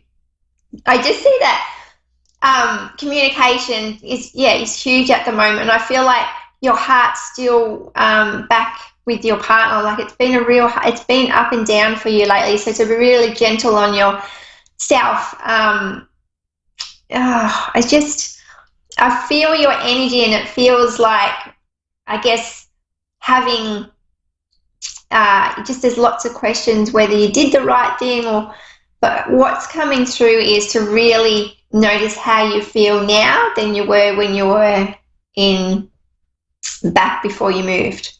So get that sense of feeling of how you're feeling now. It feels lighter, but it also feels like it weighs down a lot on your mind, whether you did the right thing or not. I feel a lot comfortable. Yeah, and you feel comfortable? Yeah. Yeah, and that's what I'm feeling. I just see new opportunities coming your way, and with work, it feels like there's a bit to climb. I keep seeing a ladder around work, so it lets me know that you're climbing high, which means that you're increasing sales within your business, which is going to help with the influx of money that's coming your way. And it's all you that you're doing. It's like a big personal achievement that you're actually what you're doing now. So it's a big step up for you that you had taken this opportunity to do so. I've also got number 8s around you. 8s are about money and being in control as well, but I just see number 8. Does number 8 resonate with you at all as well? Yeah, well, his birthday is August 26th. Okay, so that's, yep, 6, and that even adds up to 8 too, 6, 7, 8. Wow, so that's huge for you as well, so that's coming up, isn't it? Yeah, his birthday. Yeah. Oh, it's amazing how I can see that number 8, and it's really clear too, so it's going to be, it's definitely just be interesting to see what kind of communication you get that day. And I just know that boundaries are important and the way you express yourself to him. But yeah, it just feels like it's going to be a day of feeling up and down is what I've got coming through for you. But yeah, do you have any other questions? No, I just was making sure everything was going the way it should, that I'm going to stay with this job. Yes. You're going to do really well. Like, you're doing really well. It's just that be careful with the communication of others around you. Okay. Yeah. So it just seems to be because we've had that communication before you left, and then, it just seems to be the energy around communication is important. Deneen, it was lovely to chat with you. I must go because I have my next. But enjoy your night and all the best with this job because, you're doing a great job. Don't give up. Thank you. Bye-bye. Thank you. Bye. Okie dokie. We have Debbie in Dover, Delaware, USA. Hello, Debbie. How are you tonight? I'm well, thank you. How are you? Very well, thank you. Do you have someone around you that has any kind of heart issues or asthma around you? Any heart problems? I'm sorry, I can't understand you. Oh, okay, sorry. Can you hear me now? If it's a little bit lower, whatever you're doing. Can you hear me now? Echoing. Yes. Can you hear? Yep. Hear me now? Yep. Yes. Okay. Yeah, a little better. Oh, great. Do you have anyone around you at the moment that has anyone with heart issues, asthma, or anything? Anyone around you with heart issues? Like diabetes? Does it affect the heart in some kind of way? I just feel like there's the feeling of having trouble breathing around the heart. Could be even anxiety that I get around this area. Someone that suffers anxiety or has heart issues, heart problems, or asthma. My brother has an aneurysm around the heart, but we're currently not speaking. And my friend has passed away. And she had heart problems. Okay, so I can feel the energy around you, just around the hearts at the moment. How can I help you? I know that you're calling in. What can I help you with tonight? I wanted to, my girlfriend just recently passed away, and there was really no rhyme or reason why. I wanted to know if she suffered when she died, or. Yep. No, she's what I've got coming through. Did she leave behind little girls, daughters behind her? Did she leave behind some daughters or 3? I've got number 3 coming through. No, she didn't. She wasn't able to have children. Okay. Does number 3 resonate with you? Because I've got little girls around her at the moment. I'm just seeing, and I've got the number 3 coming through. What I am seeing around, pardon? She left behind a little dog that I'm currently taking care of, and I have 3 babies now. Okay, and you have 3 babies. Okay. 3 dogs. They're my babies. Dog. Oh, sorry. So the dog has 3 babies. No, I had 2 babies, and I just put on Facebook last night that now I have 3 babies because I inherited her dog. Oh, okay. So this is making sense now with me with the 3. Okay. That's what she's letting me know. 3 babies is what I keep hearing around her. Also, I know that when she passed, it was very smooth. Like there was no pain, there was no hurt. I just feel very, I'm really drawn to her throat chakra. Did she have issues around her throat? And it may not have been noticeable, or even the kind of person to not really talk up. Was she quite shy, but then shy around people that she didn't know, but then she was a totally different person when you knew her? She wasn't shy at all? There's something going on with my throat. No, she wasn't shy. She was addict for 31 years off and on. Yep. Okay. So I just want answers. I want to know if she suffered. I want to know if her boyfriend did something to her. Nobody knows what happened to her. Yeah, all I can see around her at the moment is white light. Like literally, I just see white light. I've also got birds around her as well. Does she have a love for birds? Animals, like a real amazing with animals. She had this way with animals, but I keep seeing birds around her as well, which is letting me know that she is free and she's in no pain as well. I have the letter C coming through. Can you resonate with the letter C?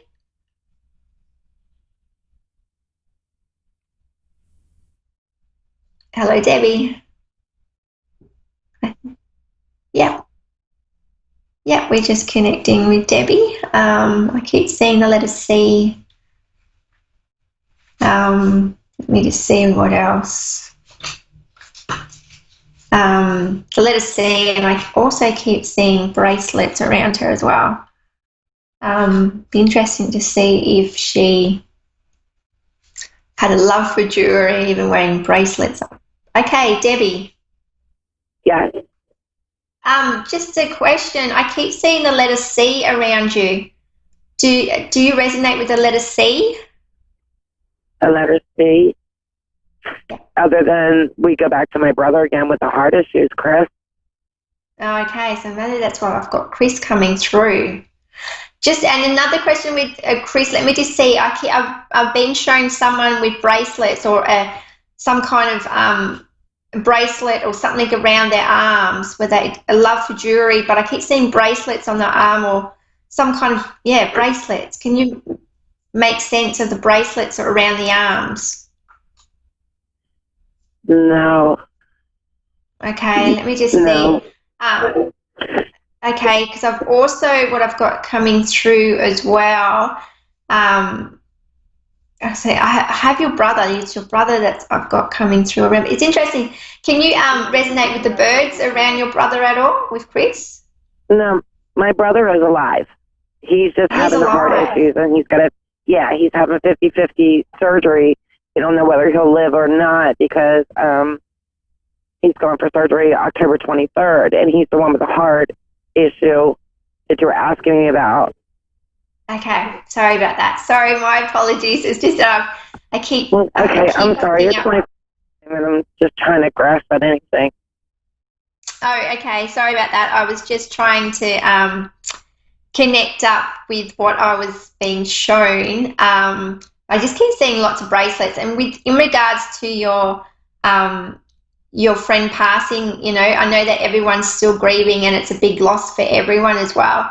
What I do see that there's lots of miscommunications within the situation, and you know, just be careful of, you know, like what he said, she said kind of thing. That's what I'm getting around there. You know within your heart that she's free and she's pain free as well. But she has so much love to give you as well. She's also, I've been shown a book or some kind of book or a photo book. Do you resonate with a photo book or a book? Had she given to you? It's at her house. Actually, I left it at her house by accident. She has it, and I'm supposed to go back to her house and get it. Yes, that's what she's mentioning for you to collect and keep it close to your heart. She just wants to let you know that she's always thinking and watching over you, and she just wants to thank you for everything that you did for her. Okay. But she is safe and she's happy. She's happy, but she feels like she can do more and more to help others by looking out over them. But yeah, she said to collect the book to bring home and keep it close to your heart. Yeah, I'm supposed to go up there and get that. It's a memories book from school. Yeah, it's beautiful. That's what she shows her and I me. in there. Debbie, it was lovely to connect with you tonight. I've only have 30 seconds left, but I just, know that, it's okay to grieve and to still grieve for your friend, and, to really think of all the happy memories that you both shared together. Thank you so much for calling me. No worries, Debbie. Thank you. Bye-bye. Bye. I just want to thank everyone tonight at A1R Psychic Radio for tuning in and listening to the two callers, beautiful callers that called through. It's really nice to be able to connect and bring through healing and comfort, knowing that, our loved ones are still there, and that when they did pass, that they were pain-free and are happy and, are with our other loved ones. So thank you. I just wish everyone to have a lovely, it's Thursday here, so it's a long weekend here on the Gold Coast. But yeah, thank you, and I'd love for you to follow me on my Facebook page, Gemma Spirit World. Thank you, everyone.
Psychic Radio, Earth's #1 psychic radio network, and watching Moonstruck TV, enlightening television. Welcome. Time for Persian Medium I Am Power with Fia Johan. Live from PersianMedium.com. Connect direct. In North America, dial 888-454-2751. In London, 20-3519-2158. In Sydney, dial 02-8488-3147. Or online, contact us through our Facebook page, facebook.com/Psychic Radio. Or one of our websites, AskOneRadio.com or Moonstruck.tv. This is Persian Medium I Am Power on A1R, the Ask One Radio Network.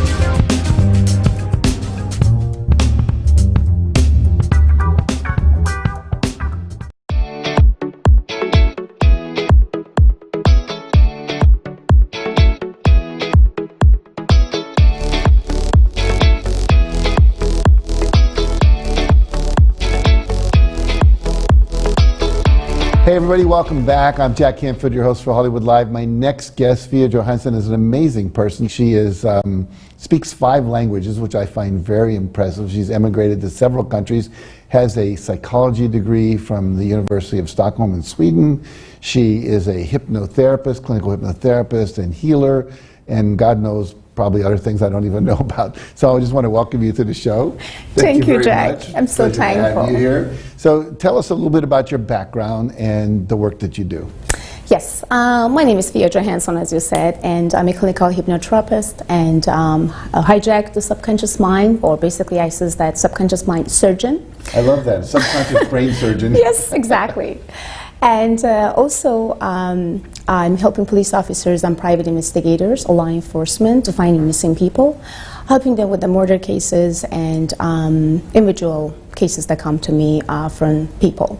Mm-hmm. So all my life, I found my purpose to helping others. And it was easy. I mean, as long as I know I exist, I have to help others. Mm-hmm. And it doesn't matter how. And the funny part, they found me. I never go after anybody. They found me, they asked me, and I'm helping them as much as I can. That's beautiful. Now, when did you realize you were psychic? I was 7.5. So a friend of mine was in my house, and they wanted back home, they want to go home, and I just said, no, please don't go. And my grandma says, they had to. I says, no, please, because I feel incensed that if your guy's going, then there's going to be a car crash. So they both kind of like, just come on, stop it. It's nothing going to happen. Just, she just want to let the friend stay. So my mom was like, okay, just go to your room, have fun, nothing is going to happen. 2 hours later, they phoned us and says, well, unfortunately, they had a car crash. Nothing bad had happened to them, but they had a car crash and they was in the hospital. So from there, my mom said, gosh, I should be scared. I was like, wow, I don't even know why I even said that, and why when I said that, things happened. And I never been normal, like as a child. I always could feel, sense. I always been afraid of dark. I always felt that when I'm actually in the dark, or actually in a dark room, I felt the heat, connection, kind of sense of somebody touching or trying to communicate with me. In a very proper way, but in a way that if I could actually tell everybody could say, you're crazy, you're getting crazy. Oh my God, take this lady to the doctor, or little girl to the doctor. But then later on, when I was at the age of 14, I started to realize that, I may be an empath. Mm-hmm. Or maybe why, when every single person actually dying, people communicating with me after they are dying. So what's wrong with me? What's wrong with them? So then I studied about medium and mediumship. Then I moved from my country to Stockholm. And let's just say about that stories. Well, my career started from there. It was October 6, 1999. It was almost minus 30 degrees, super cold. And it was just about 2 weeks that I moved from my country to Stockholm. I couldn't speak English. I couldn't speak Swedish. I just could speak Persian and a little of Italian. I went to the grocery store and I saw somebody is just running behind and with the gun in hand. I was like, is it correct? That was the gun? What was it? So I saw that all of a sudden shooting, and also the police officers and a lot of people get into the stores. And as I do remember, I stopped the cops to not following and going through the place that he wanted to. And he trying to push me away. So it's like, don't stop me, I have to go. And I was like, no, don't, because he can kill you. And I don't even know how I told him that he could understood what I meant by don't, you're going to be killed. I stopped him, so I hold him like that. I do remember that. I was like little, tiny, just was cold, but I felt like I have to stop him.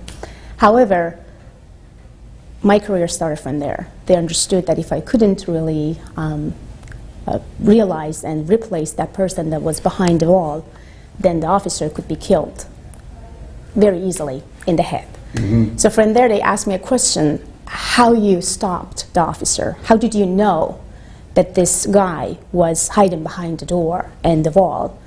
And I told them, well, that was my life and my stories and everything.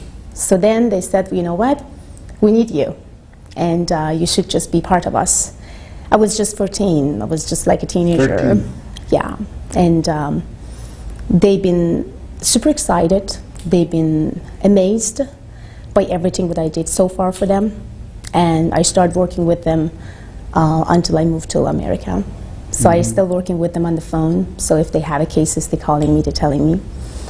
And there's a large of clients of mine that they're calling me from everywhere, from Australia, you know, London, Canada, whatever, and that's why I developed the Avid Advice platform for myself to let people talk to me and communicate with me about their problems. But right now, my most amazing, better say, gift that I have is about finding missing people, helping officers and investigators to solving their cases. Fascinating, fascinating. I'm curious, most people, if you were to survey the average American, would say they don't believe in psychics, they don't believe in mediums. Well, when you were growing up, was that an issue for you?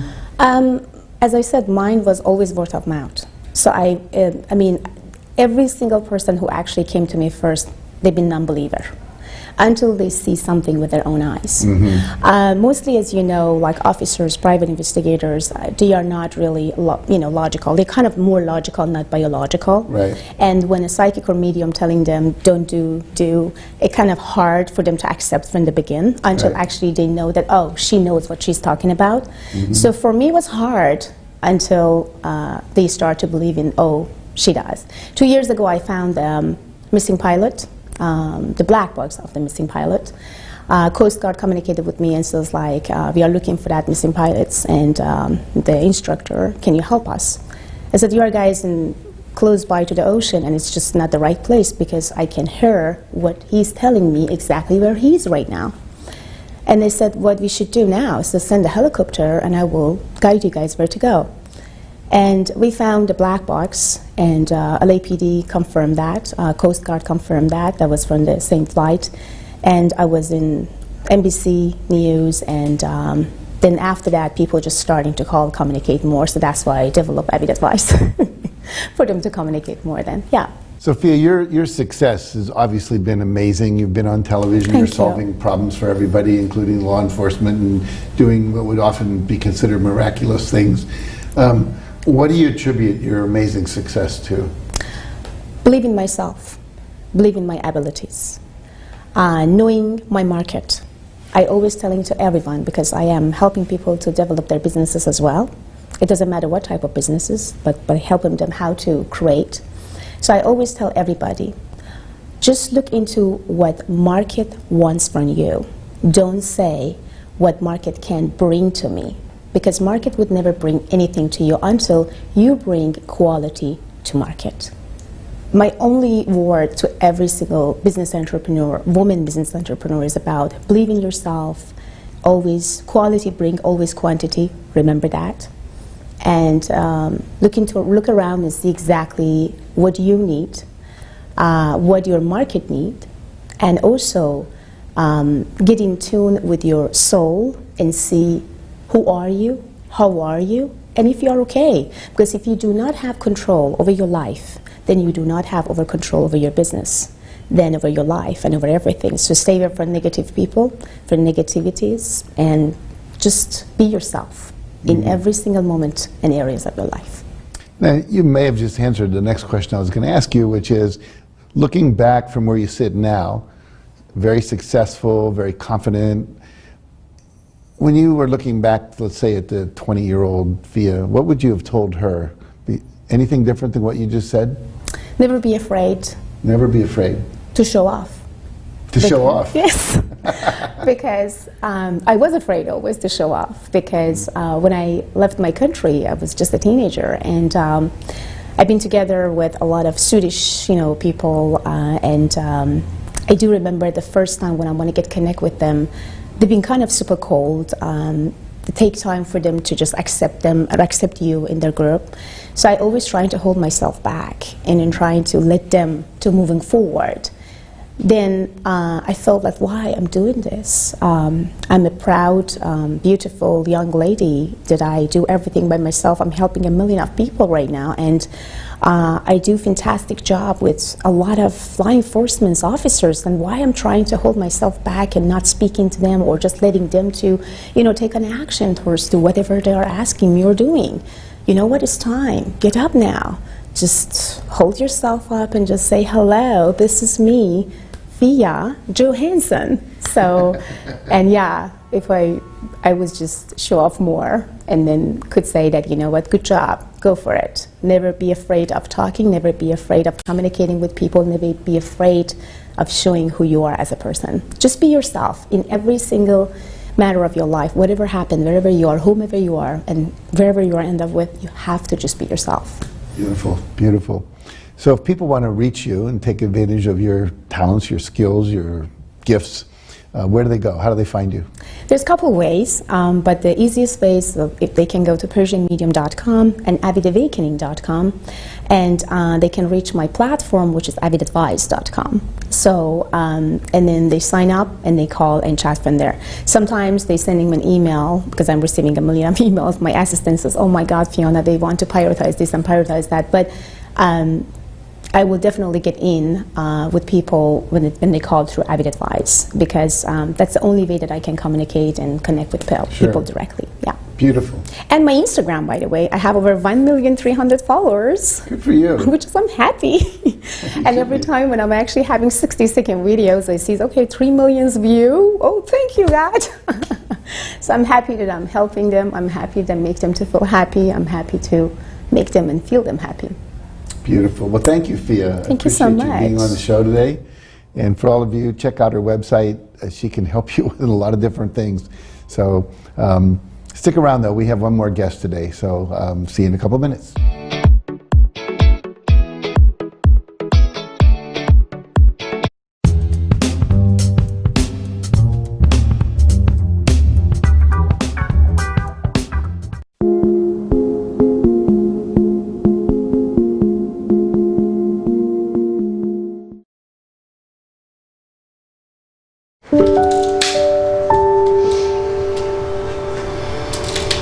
There is somebody's mom here.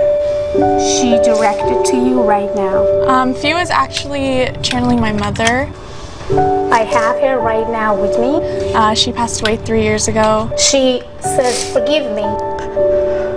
Hearing from my mom was amazing. What she told you before, 3 days before she passed. That she loves me and that she'll see me soon. She's directing me another woman in the room. Please. My grandmother was my mentor growing up. There's 2 women that directed by her right now. You and her. She's talking about the man that she was concerned, and she's still concerned, and she asked for forgiveness for that man as well. The man that she brought forward to forgive, that's my brother. She's telling you to stop being weak. Bring more confidence into your life. You know, we're all at different points in our lives. We've all been through different experiences, traumas, excitements, joy. She's proud of you. You're quick in something. You stopped something that was very hard for you to do. You wouldn't think that 10 years ago that I was addicted to drugs. She says, I'm proud of you. continue. I never stopped asking the universe to show me the way. She's talking about your pain. Let it go. I don't have to have that story anymore. I don't have to hold on to the story of my pain, of my past, of my trauma. Today, I can let it go. Let it go! She said, can you forgive me? Yes. Say goodbye to all things that could stop you to succeed, to feel good, to connect with your soul. Say yes high. Yes. Loud. Yes. Louder. Yes. She's asking you, can you forgive that person? She's directing someone else. She's directing a man. She's directing someone. Can you forgive that person? Can you forgive that person for her? Loud. Yes, I forgive him. Why you do forgive him? She want to know. I forgive him for myself. You are worthy enough to do everything for yourself.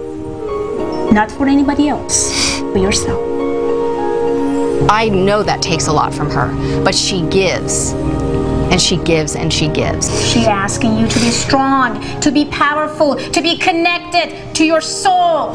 You don't need anyone's affection and approval to be perfect. You are already perfect. Believe in yourself. Yes. Just say, yes, I do believe in myself. Yes, I do believe in myself. Louder! Yes, I do believe in myself. Louder! Yes, I do believe in myself. And I believed in her.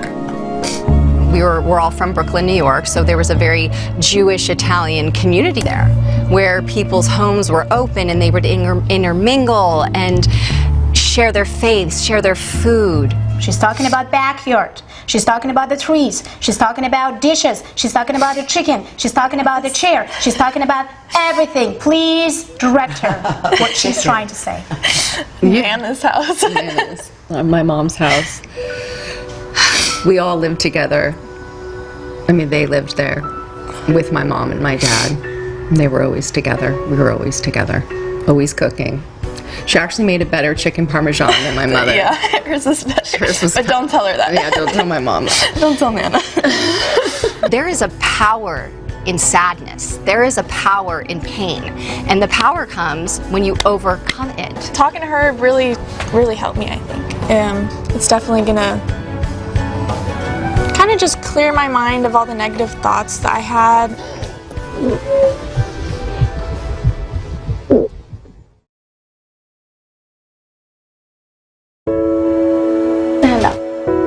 My father, Congressman Ron Dellums, who passed away a year and a half ago, visited Fia. Today was a day to remember Ron Dellums, who in 1970 brought to Congress an anti-war and anti-apartheid stance that was branded as radical and dangerous. Oh my God. He's asking, do you remember my hand? Oh, yeah. Do you remember what I told you? Yeah. Do you remember why I told you? Yeah. Dellums' youngest daughter, Piper, is proud that her father became an early voice against oppression in South Africa, applying pressure that would one day bring an end to apartheid. You said, take my legacy, take my mantle. You're the smartest person I know. Go into the world and heal the land and do it in your way. You know, Ron never gave up. He never became bitter. He loved people. This is not my hand, this is your dad. He wanted you to tell again, louder, louder, and clear what he told you. I'm passing you my mantle, I'm passing you my anointing, and passing it to you. You're the smartest one that I know. Run. There's so much work to be done. Run, run, run and heal the world, and don't stop. Do it in your way. Run, baby girl. Do it in your way. So she spoke into me like a sister, but also like an angel. He said, I saw you when you cried in front of that candle. Why did you cry? She's given me the faith and trust and support that was being given me by my dad before he left. So she's done this beautiful transition of allowing me not to feel the void of his leaving. I don't know where to go when I'm not speaking with you, or I I just don't know how to feel safe in the world without you in it. In the area where I don't have a female in my life because I don't have a relationship with my mother and I don't have a sister. She has stepped in with the feminine to remind me that I am also loved and purposeful and beautiful and worthy, that I'm valuable. It's not just me that tried to basically sending her messages and changing her. So she changed me in so many ways as well. So our silly song goes this way. We are the key to do more than just let it be. The key to our destiny is in the hands of our humanity. His love is more than a philosophy. 'Cause we are the key. We are the key. We are the but key. Diamond's key.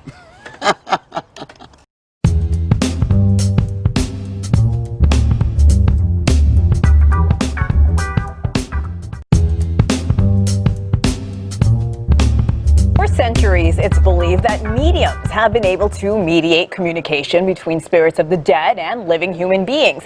People usually recruit mediums to help them get in contact with family members or friends who have passed on. But celebrity psychic Fiona Johansson is also using her abilities to help law enforcement solve cold cases and help exonerate and free innocent inmates. And Fiona is joining us now. Fiona, welcome to the show. Thank you for having me. How are you doing today? We're so excited to have you. So tell me, Fiona, when did you realize you had this gift?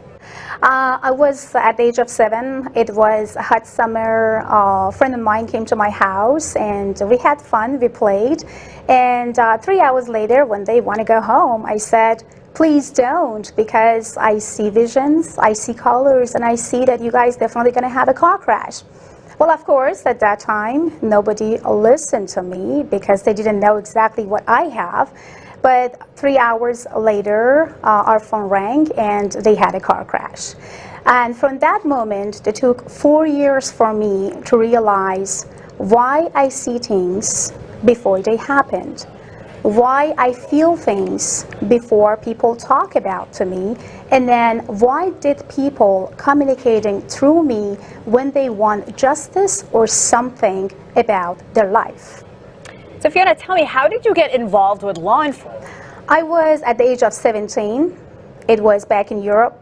So basically, they engaged me in a couple cold cases, and I could help them to find murder or border cases, and also I helped them to achieve and put all the puzzles together through the colors, visions, names, and of course, spirit talking to me by themselves.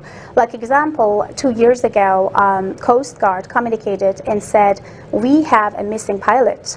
And I said, I know exactly where they are. But they said, we are in Catalina Coast and we are looking after, well, we are not, finding them. I said, well, we are guys in the wrong place. The moment that they said they are missing, I said, they both dead. He immediately connected and says, how did you know it was two? Because it was one student pilot and the other one the instructor. And then he said the student pilot mentioned exactly where he is. And that's why they are dead, because I am just communicating with dead people when it comes to my mediumship. So 40 minutes later, they sent me a helicopter, and then right after, we found the stress signals that belonged to that helicopter or that plane. That's incredible. Fiona, can you walk me through the process when you're presented with a case at first? When I actually starting to look into the cold cases and murder cases, again, it was the spirit that directly communicated through me. So, and when I started, I was 17. Law enforcement communicated to me and said, like, are you ready to get engaged with that case? And when I felt I'm ready, I said, yes, I am. And all of a sudden, all the names, images, visions, and things come through. And then through that, I understood that when I'm asking, or there's someone asking about some name, and I don't even know about, I should not know anything about their name, I should not know anything about their genders. All I know is the communication that I have together with that law enforcement or, police or officers just tell me we have a missing persons. we have some baby boy was like 4 years old that been missing for kind of 5 hours.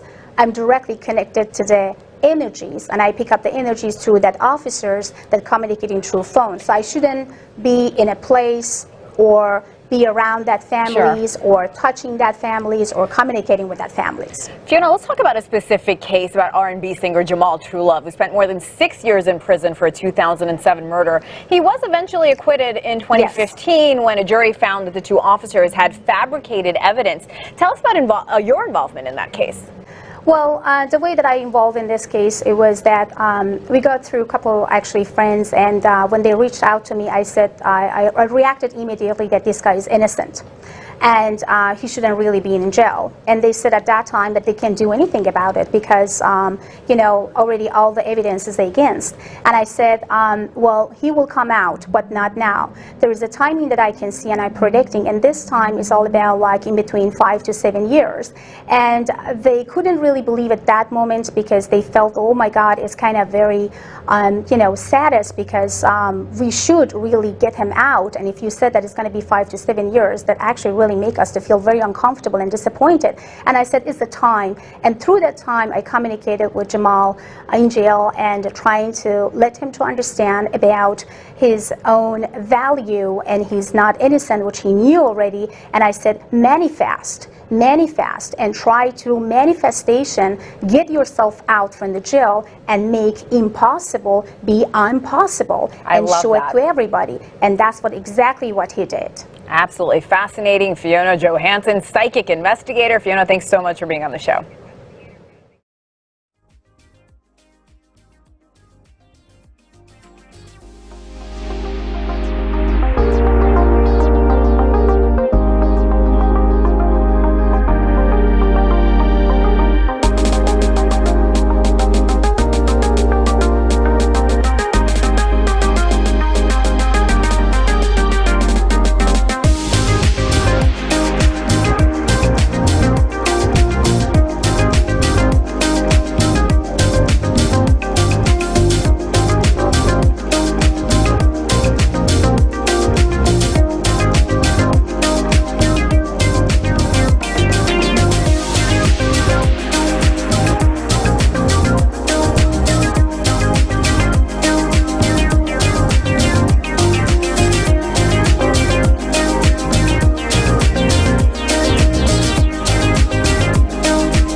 Psychic Radio, Earth's #1 psychic radio network, and watching Moonstruck TV, enlightening television.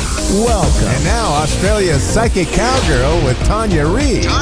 Live from AustraliaPsychicCowgirl.com. Connect direct. In North America, dial 888-454-2751. In London, 20-3519-2158. In Sydney, dial 02-8488-3147. Or online, contact us through our Facebook page, facebook.com/Psychic Radio. Or one of our websites, AskOneRadio.com or Moonstruck.tv. This is Australia's Psychic Cowgirl on A1R, the Ask One Radio Network.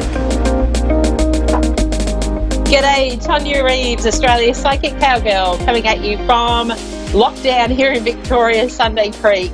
How's everyone going out there? Sending my love to you all wherever you are in the world. And yeah, we're energetically, I suppose, feeling a little bit of the weight of the world around us at the moment. So just remind yourself that, do some things that are fun and, change that focus if you're finding that day to day it's a struggle, because I found that's really helped me. So I wanted to share that today. I've got a collaboration with a group of amazing souls that we're getting our book ready to the publisher next week. It'll be. So yeah, during this second lockdown, we've managed to belt out our pearls of wisdom, which is going to be really amazing, and we're all very excited to bring to the table, and hopefully then that might get the book out before Christmas. So we're fingers crossed that we can do that in amongst everything else that's happening in the world. So yeah, and between that and focusing on my cards that are, I'm pretty sure they're going to be locked and loaded by the end of this lockdown as well. So for me, it's all been around focus and just making myself accountable for, the time that we are restricted and we can't travel, we can't do things. So I'm just focusing on what I can do.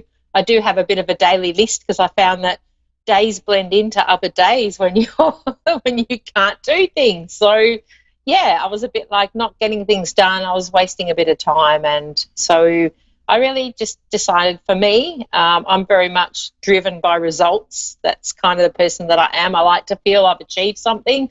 So I've just had my daily list, and it's actually, set me up for getting a bit of a routine. And I think too, in this time, routine is the key. And, just keeping the faith that we'll come out of this, and, take it a day at a time. And a little bit like I shared on my show this morning with Tony at TNT Thursday is, just be kind to yourself and be gentle with yourself, and know that, it's okay to struggle. It's okay to feel those emotions. I think we're learning that a lot this time around in lockdown. I know for here in Victoria, as frustrating as it may be and as hard as it is, we can allow ourselves to be affected emotionally and, just put our hand up to say, yeah, I am feeling a bit down, but I'm not going to stay there. I'm going to actually move through that. So, I think if we can just be conscious of that and say, I'm going to do the best I can here, and I'm going to be really kind to myself. And as we know, when you're kind to yourself, that kindness radiates to others as well. And, we can just be a little bit, working through things that we need to at this point in time as well. I've had a lot of people that I've connected with recently working on forgiveness, and that's been a really powerful thing. So, if you can work on an area in your life that you find might be a struggle right now, do a little bit of self-healing and do a little bit of work around it. You can Google, if you want to really connect into the forgiveness side of things, Google how to do it. Have a crack at, there's so many different ways and tools out there to help you. And now more than ever, we're so connected to every bit of information we need. So don't be afraid to put your hand up, and if you need help, work through things. So yeah, definitely don't feel like you're in this on your own, and also connect to others. We need to remember that too. I think we all need to remember that. All right. Thanks for listening. Now I'm going to go on to my first read is Michelle from Eva Beach in Hawaii. Michelle, how are you? Aloha. I'm good, thank you. Oh, I love Hawaii. Aloha. How amazing. And we say g'day over here in Oz. Thank you for connecting. I love it. I love it. Thank was you. there something you want me to focus on for you today with your reading, or just connect in? Yeah, just connect in, please. Yep, okay. First of all, for you, I've got a lady in spirit coming through, and I felt like I wanted to go to a sister or somebody's sister who's in spirit, and she's quite creative, and I feel like she's come through because there's something that you're creating at the moment, and it's like I feel like I'm connecting into doing something that I love, and I'm taking it to the masses. So what are you creating at the moment? I'm a flight attendant, but I'm not working right now. I'm on a leave due to the COVID. So I haven't been working for 5 months. Okay. So I feel like there's something around you giving birth to a new idea, and it's like this. There's what she's bringing in is that there's something around you connecting to your creative side for this. So there's an idea that I feel like is around already, and I'd like to see you step up in doing it. And it's like that's what she's showing me. And 5 months is a long time to be off, to be not working. And I empathise with you with that, because it's been an absolute, a really massive shift for many with what's going on in the world. And I'd imagine in your industry as well, there'd be a lot, and not only yourself but fellow workmates as well. But I do feel for you there's a little bit of a bigger picture behind this, and you're being drawn to look at things differently. So it's not necessarily that you're not going to go back to what you were doing, but there's a little bit of there's a gift inside you that needs to come out. Mhm. Okay, and I see this being something that you're doing for yourself. But will I be okay? Will I be okay? Yeah, absolutely. You're very resilient, and that's why I'm really fascinated to find out a little bit about this lady that's stepping through, because she's really innovative. And I do feel like I want to say to you, with this, like the hindsight after, coming out of what we're going through now, there's been some amazing insights for you that you will look back and go, wow, this actually happened to help me make some decisions around things and make me step up into something that I've maybe had in the back of my mind for a while. And with what she's showing me, you'll be able to make money from this. So it's like, where does the creative part step in? Like if you were to look at what is it that you're naturally good at?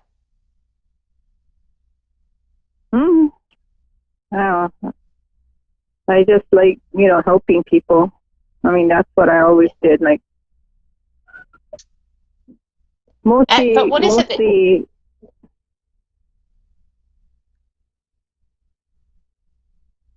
Sorry, what was that? Well, I just feel like there's something that you could be doing for yourself, like as in working for yourself. And it's like it's ready there to step into or step up with, is what she's showing me. Oh, okay. Maybe being healthier or overall.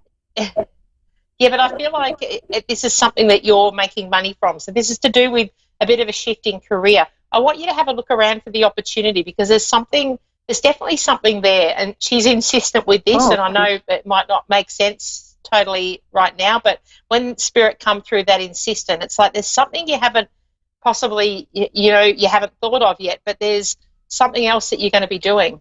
And I feel like I'm working for myself. So I want you to step into the innovation side of things, because there's something that you could be doing right now, and I just feel like she's showing me there's an opportunity there. Okay.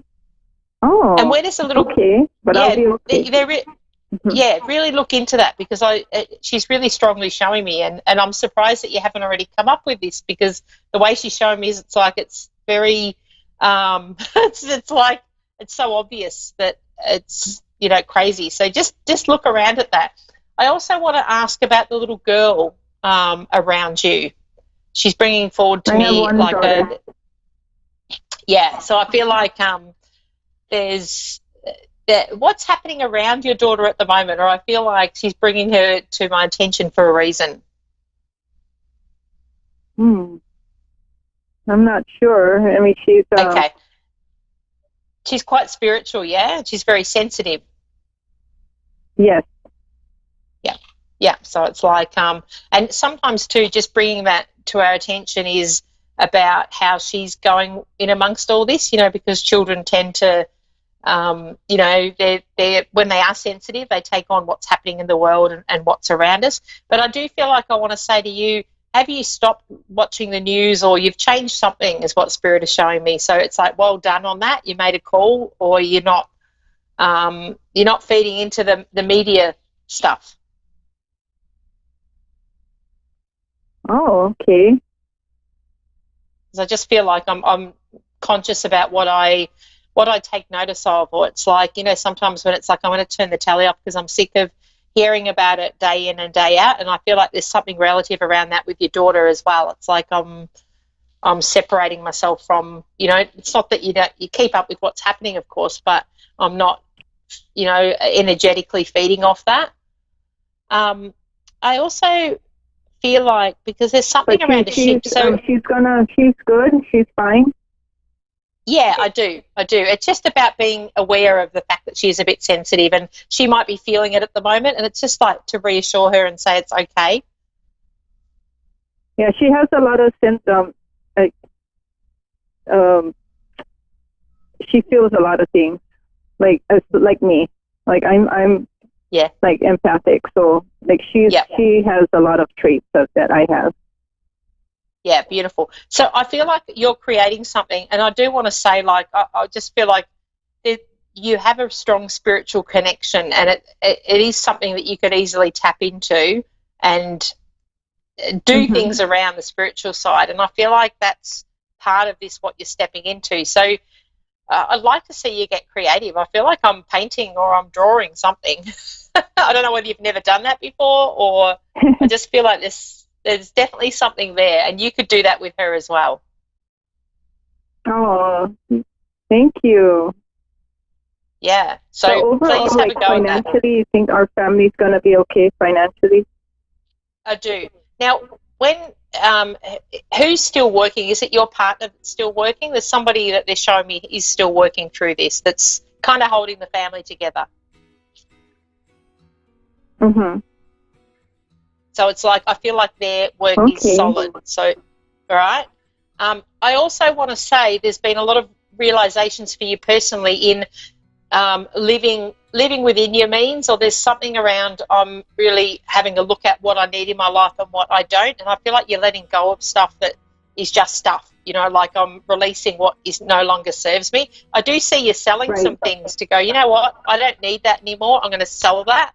And with that, it's creating new energy for you. But I do feel like you'll be okay. You are quite resilient. So I feel like you've connected today for this reading to go back and go, okay, what am I going to do now? Let's look at the world as it is now. I've been pulled up. I haven't worked. I'm going to side hustle something here is what they're showing me. So please look into that, because it'll be successful. Okay, I will. Thank you. No, my pleasure. So I've run out of time, but thank you. My pleasure. Please keep me in the loop. I'd love to hear how you go, because I'm 100% confident you're going to be fine. Thank you for calling in. Australia's Cowgirl Medium, thank you so much for connecting. I'm running out of time. Take care, everybody. Woohoo!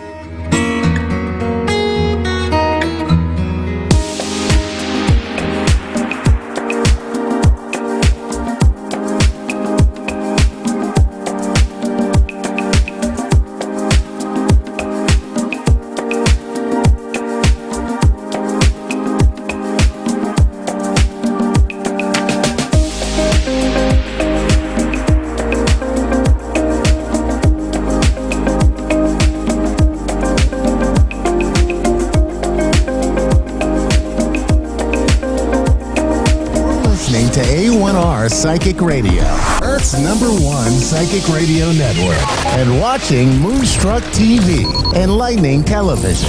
Welcome. And now, Australia's Psychic Cowgirl with Tanya Reid. Live from AustraliaPsychicCowgirl.com. Connect direct. In North America, dial 888-454-2751. In London, 20-3519-2158. In Sydney, dial 02-8488-3147. Or online, contact us through our Facebook page, facebook.com/psychic radio. Or one of our websites, askoneradio.com or moonstruck.tv. This is Australia's Psychic Cowgirl on A1R, the Ask One Radio Network. G'day, Tanya Reeves. Australia's Cowgirl Medium here, coming at you from Sunday Creek at home in lockdown here in Victoria. Welcome to the show, and thank you all for your continued support.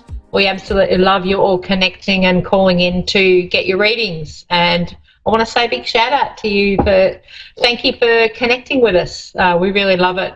All of the hosts here on the shows, we get so much from you guys. As much as you love to come in and connect from us, we also gain a lot from you. So yeah, thank you. I just wanted to open with a bit of a thank you to say we really appreciate you. So no matter where you are in the world and what's going on, you know, we're all sensitive, energetic people for the most part, and so we can't help but be affected with what's happening around us. So I just want to remind you to take some time out for you, and don't be too hard on yourself with whatever your situation is that is happening around you at the moment. For many of us, there's so many different things that are surrounding us, and there's, you know, with that comes challenges, and, you know, just that fear of not really knowing what the future holds in the short term. But I do want to say, you know, just hold the faith to your big picture.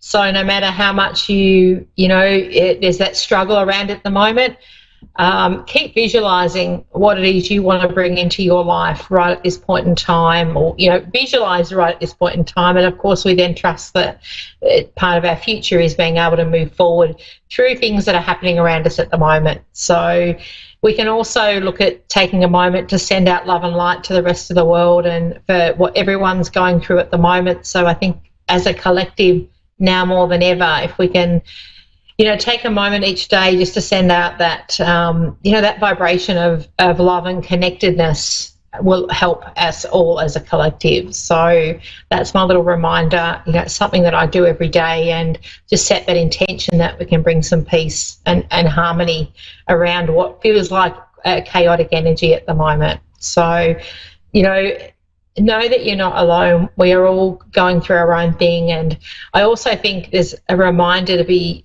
patient and, you know, really be sensitive to everyone's opinions and versions and, you know, situations, and try not to put your judgmental hat on and, you know, jump down people's throats for things that possibly you don't have an understanding of. So I think if we can be understanding, and, you know, we need to also realise that we're all going to have differing opinions, and that's okay. You know, we don't have to change somebody's mind because it doesn't agree with us, or, you know, we can choose to take offence to things, or we can choose to just go, I'll let that go, you know, because at the end of the day, that's what makes us unique, is we all have our different versions of things, and you've got to remember that we all look through the lens of our life so far. So in a lot of cases, we haven't been through what someone else has, as the same as they haven't been through what we've experienced. So if we can look at things with, you know, it's like an unconditional connection of we support people, and we, you know, sit away from making a judgment or trying to push our ideals onto others, then, you know, I think it brings about a lot more harmony within our life, and that is something that we can control. So I encourage you to, you know, to do that, like do whatever it is that makes you happy, and, you know, we're not worrying about other people triggering us. And, you know, it is a time where we can be easily triggered. So just, you know, hold your space and hold your ground at the moment as best you can. And just be kind to yourself, you know. If we give ourselves kindness, that's what we reflect to others as well. All right, so I have got my first caller, Shayna in Coatesville, Pennsylvania, the USA. Shayna, how are you? I'm doing good. That's good. Thank you for calling in today. Uh-huh. Okay, was there something you wanted me to focus on today, or I'll just connect in for you? Yeah, I'm wondering about if I'm going to get back together or not with my husband. Okay, yeah. All right, let me see. Can I ask, is there mum in spirit for you? Because I've got a lady stepping in for you. Say again? Do you have your mum in spirit? There's a lady stepping in who's quite motherly towards you, coming through in spirit with the message. Yeah, my mom is still living. Okay, so I feel like I'm going to mum's side, so possibly this mum's mum. It's definitely a lady in spirit. I want to say she's quite tall too, which is interesting. It's probably my grandma, my mom's mom. Yeah, okay, because like I want to put a bit of strength. Now, the way she comes across, and it's like it's important in sharing this message, is she's very direct, and it's like I'm not beating around the bush here. So with the message that she's showing me, there's something around, as far as getting back together, it's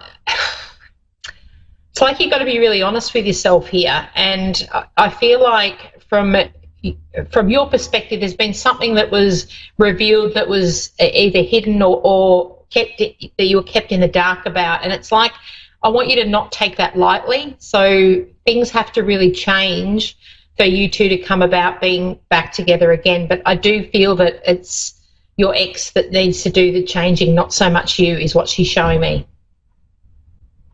Is what they're showing you is what? That he needs to change for as far as you two getting back together and continue on with that strong connection. So can I ask, was it something that he did that brought about the separation? Because I feel like I don't feel like it's something that you've done, if that makes sense. Yeah, we're separated, but we're still like romantically involved. You're kind of in and out, so it's difficult for me to hear you. Yeah, absolutely. I can sense that. I'll just show what was there. Did something come to light around your husband? Like, as in, were you? Because I feel like there was something hidden. So can you just confirm that, because that's the line that she's showing me. Did something briefly come to light? Yep.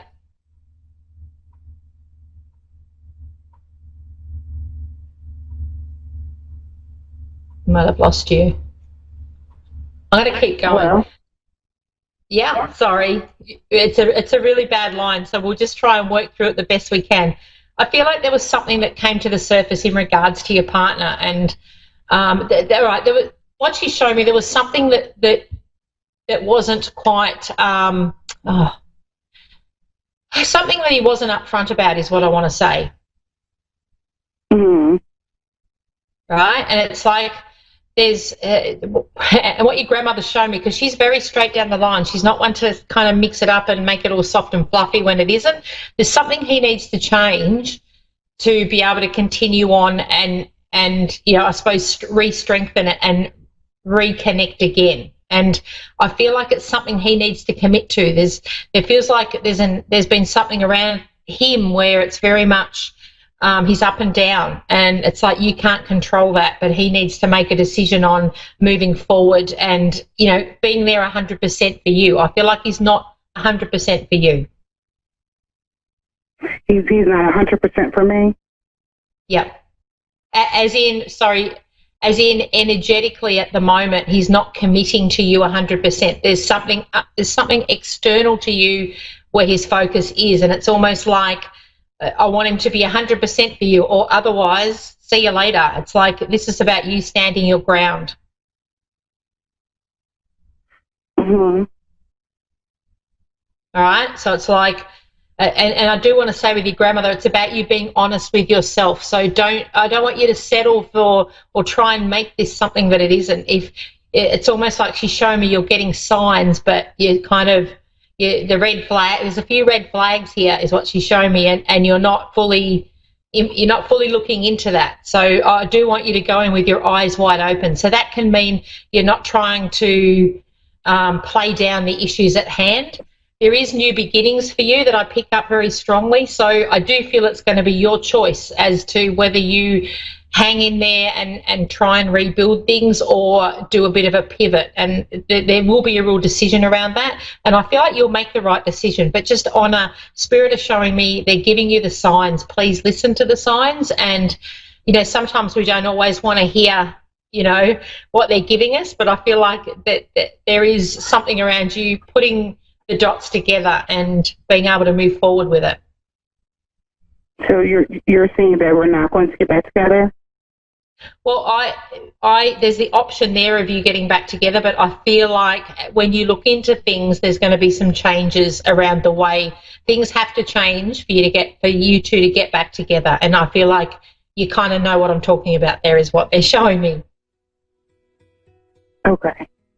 All right. It will be your choice. Okay. So I'm not saying it's done, but I want you to look at all the evidence and what is put in front of you to make it that decision, if that makes sense. All right? All right. okay, because you're pretty smart. And I also want to say to you, you need to be following your passion, which is part of your career and what you were put here for. So don't be distracted on that either, because it's like there's a lot of good to come with stepping into, what you're doing career-wise. I feel like I'm doing something for myself. Okay. Okay? So it's like, because you're pretty clever, I want to say. All right? It's like you're pretty clever and you're creative. Mm-hmm. So don't put that in the background over, over just focusing on the relationship.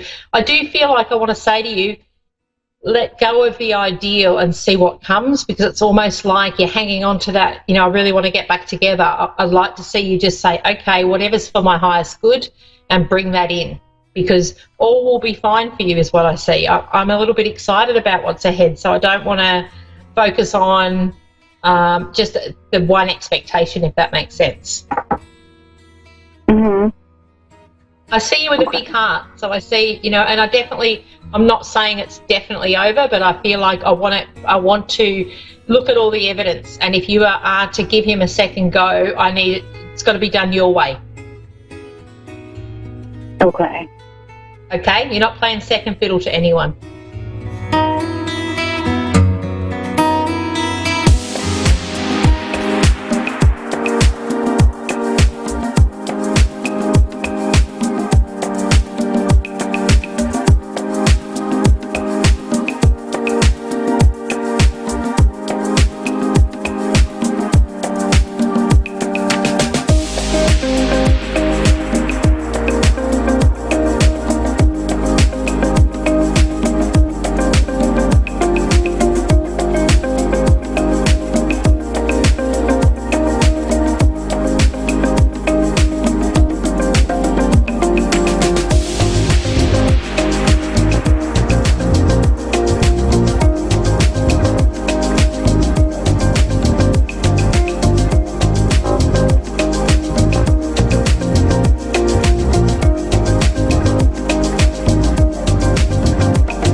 Psychic Radio, Earth's #1 psychic radio network, and watching Moonstruck TV, enlightening television.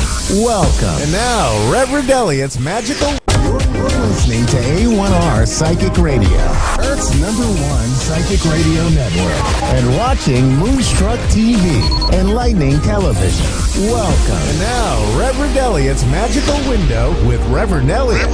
Live from magic-works.com. Connect direct. In North America, dial 888-454-2751. In London, 20-3519-2158. In Sydney, dial 02-8488-3147. Or online, contact us through our Facebook page. Facebook.com/Psychic Radio. Or one of our websites. AskOneRadio.com or Moonstruck.tv. This is Reverend Elliot's Magical Window on A1R, the Ask One Radio Network. Greetings, fellow seekers of truth, wisdom, and light. This is Reverend Elliot, your friendly neighborhood esoteric practitioner, coming to you live from what we used to call little old New York.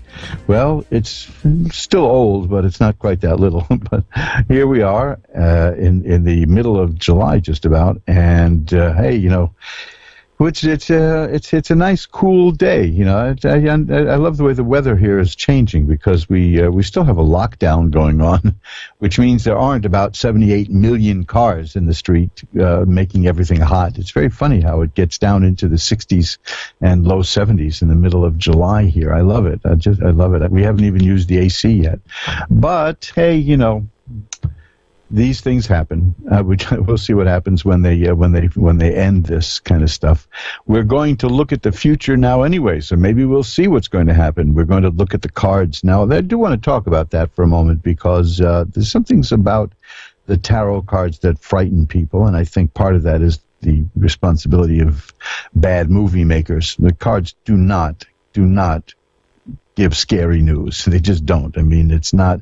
Your average newspaper is more scary than the tarot cards. Tarot cards will answer your questions. Tarot cards will show you a possible future, and I'll explain why I say possible. It's not a cop-out. I mean, it will show you the future, but the future changes. I'll get into that right now, in fact. The future can change. We can control the future by dealing with it. For instance, if you see in the cards that you're headed for a period of, let's say, financial problems in the next few months, you can be prepared for it when it comes. You can spend some time trying to get more money together. You can look into credit options. There's all kinds of ways to prepare for it. And that's the whole point. The cards don't give bad news. They just give news you might not want to hear. But it's good to have. You know, that's the kind of thing. If the cards tell you that there's a job, nobody wants to hear that, but it's worth knowing. A lot of people call me about work-related things anyway because they want to find out if, say, there are people in the office scheming against them. And they quite often that is the case. Because, you know, if you have to ask that question, you have a pretty strong suspicion that somebody's messing around with you. And chances are you know who it is. So the cards don't necessarily give surprising news. One of the things that's really good about the cards is that they'll confirm things that you think are going on. And we're going to look into that today. I'm going to tell you about some exciting new things that I've got going at my websites. There's one website called magic-works.com, magic-works.com. Some people pronounce it magic, but I can't go that far. To me, it's still just magic with a CK at the end.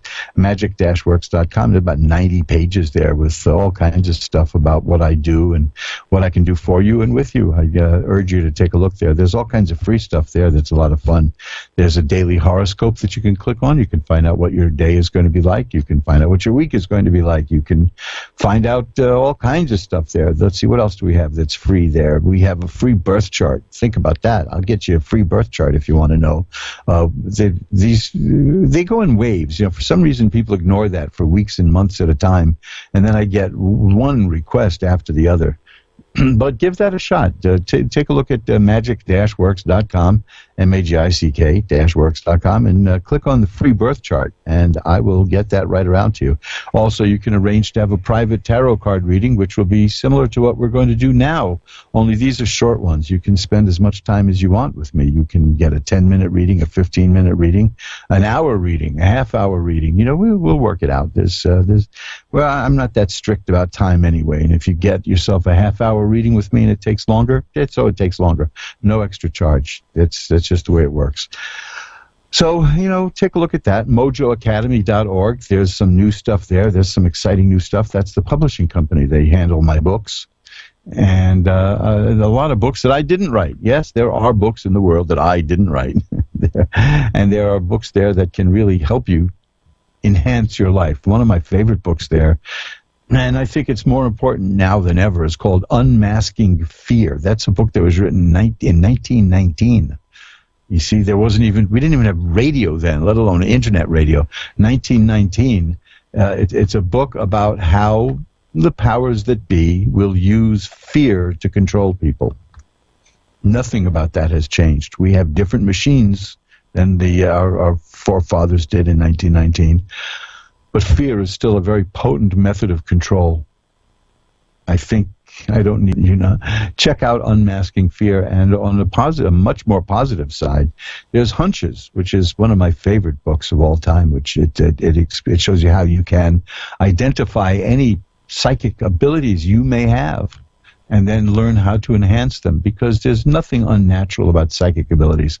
Scientists like Rupert Sheldrake are coming along now with evidence that precognition and ESP and psychic communication exist. And, all you have to do is look at all these birds and a flock of birds in the sky, and they all suddenly turn in another direction. They do it all at the same time. They don't bang into each other. They don't knock each other out of the sky. Schools of fish do the same. When a shark comes along, they just quickly move all together. Now, how do they know to do that? Because there's really one consciousness. There is. This is going to sound a little freaky, but a lot of you are going to know exactly what I mean. There is really only one living thing in the whole universe. I know it's not me. It's all of us.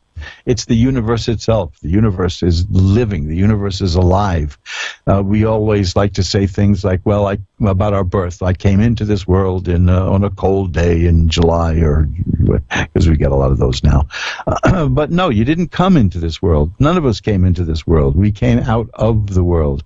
We are all part of the universe. Whatever it is that made you is the same thing that made the moon, that made the sun, that made Jupiter, that made all the stars. You belong here, guys.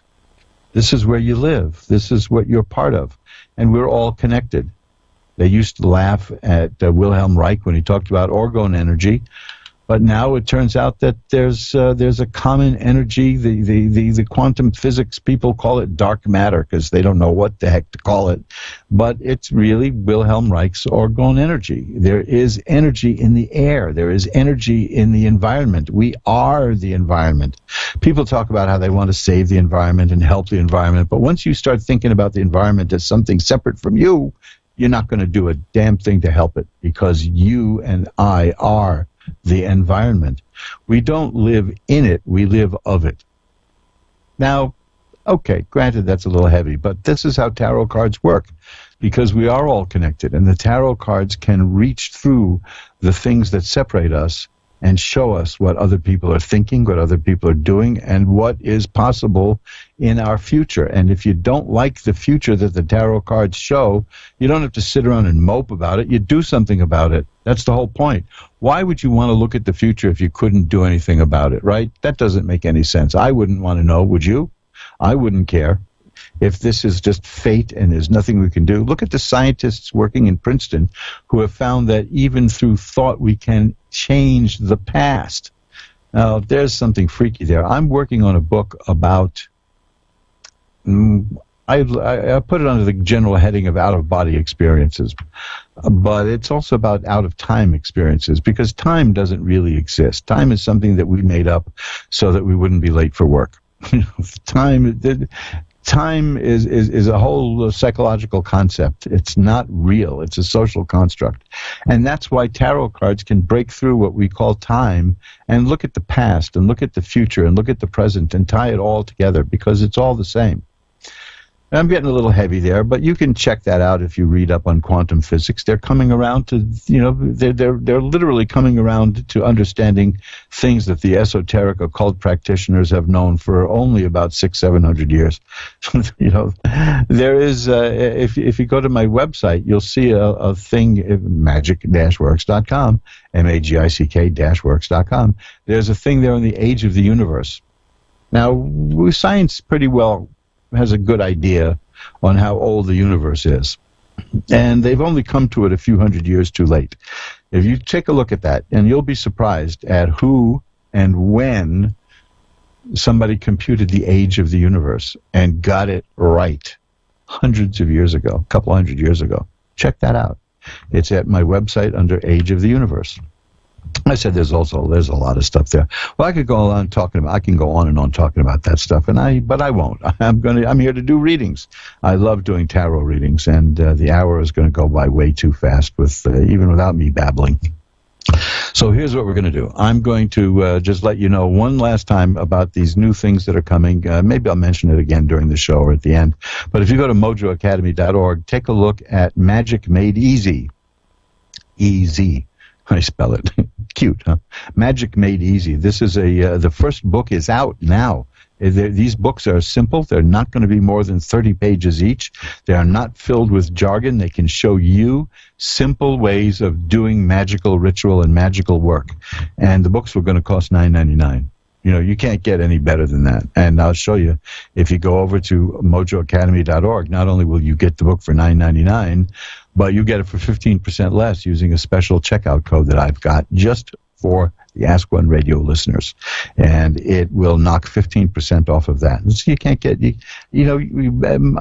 magical knowledge can set us all free. And hey, why make it difficult for people? So now, here we're going to get into the readings now. I'm going to do what I always do. I'm going to ring a bell 3 times to declare sacred space. And we will enter the sacred space and do some tarot reading. Here we go. And now we're going to pull back the curtain on the magical window for Kimberly in Johnson City, Tennessee. Hi, Kimberly. You're on with Reverend Elliot. Hi. Yeah. Hi. How are you? Good. How are you doing tonight? I'm doing great. What can we look at for you tonight? Well, I was just wondering about my love life. I know that's kind of general, but... Well, I do readings for people who don't even tell me what they want to look at, so we're ahead of the game here. So let's see if cup cards show up, and let's see what we get. I'm going to shuffle up the deck a little bit now that I know what you want. Yeah. That's such interesting radio, listening to cards shuffle, isn't it? Yes, it is. Wait till we do it on video, and then you can watch me shuffle the cards. That's even more thrilling. And now I'm going to cut the deck, and that's a fascinating card. That's the first card I have is the Star. Now, that's fascinating on many levels, because it's the card of hope and optimism and good things coming. And I'll tell you something else. This is one of the secret little meanings of the Star card. It's not just optimism and hope, but in many of the decks of cards, there's a tree in the background on that card, and in the tree sits a little bird. And that little bird represents the soul of a child who is about to be born. So that certainly does indicate a relationship with somebody. Aside from one documented case about 2,000 years ago, everybody has had a father at least. So let's see what we can do here. The next card is the Four of Rods, and that is a card about happy home. And the third card I have for you is the Ten of Cups, and cups are about romance and affairs of the heart and emotions. And the Ten of Cups is perfected happiness. The tens are perfection. So I'm seeing a very good chance of relationship in your life, a good one. A happy home is what's going to result. There's going to be great happiness. I mean, the Four of Rods and the Ten of Cups is an unbeatable combination for happiness. And then I have one last card, which is the Sun, and that is about health and healing and growth. And a lot of tarot card decks for the Sun, they show a little child coming in on a horseback, a bareback on horse. So, there's a heavy indication. Do you have any children now? Yes, I have 2 grown children. Yeah. Oh, well, there's something here about children in your life still. Maybe it's grandchildren coming. Maybe it's a new relationship with somebody who's got children. But I'm seeing definite relationship of happiness and joy and a secure home. And there's 2 cards here that are the message is children. So I would. Well, I was just wondering if I was going to go to Canada anytime soon. Well, if you want to go to Canada, you'll go to Canada. I don't think you need a deck of cards for that. The border's closed. Well, they'll open it again soon. This whole, the news is showing that the virus is getting weaker and weaker. The New York Times is a little bit annoyed because they have, with great consternation, they're reporting that the death rate is dropping. I mean, I don't understand why that bothered. What kind of person could be bothered by that? But really. They just seem to be annoyed by that, reading between the lines. The Ace of Cups is here also. I said, let's see if we get cup cards. The cup cards, that's about the beginning of happiness. Now, what's interesting is you have the ace and the 10. That covers the whole range of the cup experience. So you're going to, you're headed for happiness. That's the way I see it. That's great, because I've been really isolated, and I just got a job. I've got an interview Friday, but I have a pretty good feeling that I'm going to get it. And hey, let's take a look. That sounds great. Because hang on, because these are very positive cards. But I'm going to shuffle the cards one more time, and let's take a look and see if stuff about work comes up. And that's easy to see because those are rods. The cards are the staffs and the rods. That's about career stuff. So let's see what we get. Let's see how you said you had the interview already, or it's coming up this week? No, I have it Friday. Friday. Okay, shows you what a great listener I am, right? Okay, I'm going to cut them now. This is good. Oh boy, the Ace of Coins. That's a card about a new income stream. Oh right, I was thinking about starting a web page with my friend. That's the great. Wheel of Fortune is here. The Wheel of Fortune means the situation that you're in now is going to change. Well, great, and hopefully I can go to Canada to meet this man that I'm in love with. Well, I'm assuming you've met him before, right? Yeah, we're online friends, so when that border opens, I'm there. Well, the Sun card is also here too. Again, that's the second time you've gotten the Sun, and that's about healing and health and growth and happiness. So I think I see you headed for very good times.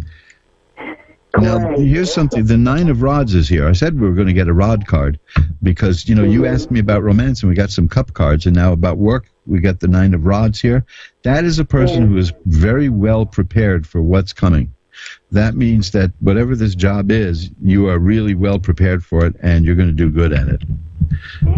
Yes, because I'm a lifetime waitress. So that's all I've done my whole life in small country diners. Oh, excellent. Yeah, it's a small country diner in Tennessee. And so things are just starting to open back up, so I'm hoping that, I'm glad to get back to work. Well, let me tell you, you're talking to a guy who had the record for being the world's clumsiest busboy in my youth. So I remember clearing a table one time and spilling the clarified butter from lobsters right down the back of a guy's suit. And I did that twice over a period of a month, and each time it was the same guy. So they made me a dishwasher. I tell you something. I have because my parents used to own a restaurant, so. I have great respect. I have great respect for servers.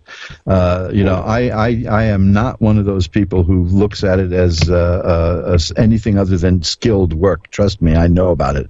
I have several friends who are lifetime waiters, and they do very well at it here in New York City. And they take it quite seriously.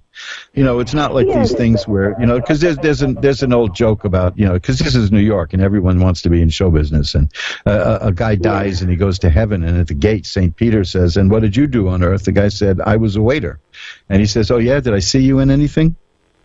That's just an old showbiz joke. Well, it's different in Tennessee, in a small town. Because when you work in a country diner in a small town, you get to know every single person in your community. Yes, because it's a community center. These are community centers. They're not just places to grab a bite. It's very community-centered, and you have to have a great personality. You have to be good with people. We have that here in New York City, too, believe it or not, because we're broken up into little neighborhoods, and each one is like a small community. And there are some bars here, for instance, where the bartender has been there 20, 30, 40 years. It's just remarkable. I remember in the late 1990s, I went to a famous place in Greenwich Village called the Corner Bistro, and Harold, the waiter, he became the waiter when the bartender rather, when his brother, who was the bartender, ran off unexpectedly to go to Woodstock, and Harold was still there in the late 90s, tending bar. He was a great guy, So these places. These are community centers. These are not just simply restaurants and bars. It's the same in a small town. Because New York, Don't let anybody tell you that we're big city slickers. We're just a bunch of collection of small towns here in New York. So things are looking good for you. The cards are very positive, and I see a lot of good things happening for you. And I just want to let you know that while we were talking, I pulled one last card for you, and it was the Six of Rods. Now, there's rods again, which are work and career, and the six is about great success. So I think you're going to get everything you want. Thank you so much. Ooh, one more. The deck kind of just split, and there was the Two of Cups, and that's the happy new relationship. So, yeah, that border's going to open, and you're going to be there. Yeah. Thanks for calling. Thank you so much. Thank you. Bye. Bye-bye now. Okay, that was a nice dial tone. Excellent reading. Excellent reading. Love positive readings. Like I said, there are no bad readings, but there are, readings that people don't want to hear are not very much fun to deliver. But there's a skill in doing that too, I suppose. But hey, that's one of the books that's going to be in my Magic Made Easy series. That's the next one. The first one is out now. It's about how to do the middle pillar a meditation technique.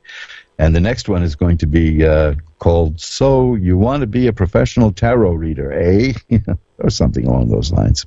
Sherry in Fall River, Massachusetts next. Hi, Sherry, you're on with Reverend Elliot. Hi, how are you? I'm doing well. How are you tonight? I'm okay. Fall River, that's a pretty famous town, isn't it? Yeah, kind of. Yeah, well, you had that one lady years ago, right? Isn't that where Lizzie Borden was from? Yep. Yeah, Her house is actually not too far from mine. Yeah. It's funny, a whole town is you get one little axe murderer, and that's all people talk about. So, Sherry, what can I look at for you? What can I look at for you tonight? Can you do mediumship? Well, I'll give it a shot because the cards do that from time to time with me. I'll take a crack at it.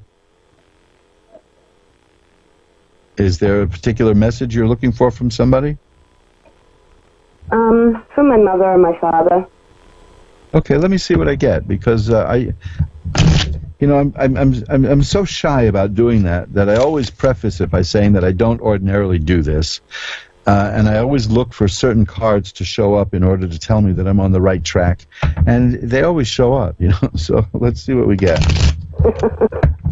I will interpret whatever this reading is as a message from beyond, okay?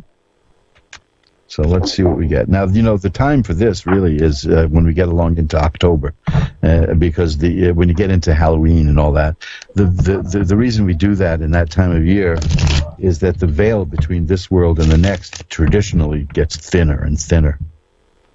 So let's see what we have. Well, the first card is a pretty good indication that we're on the right path because that's the Eight of Cups, and that's about a person who goes to another place, and that's what we're talking about. It's about somebody who is definitely in another place. Let's see. I'm pulling some cards out now. This is fascinating because this is a real kind of up and down reading.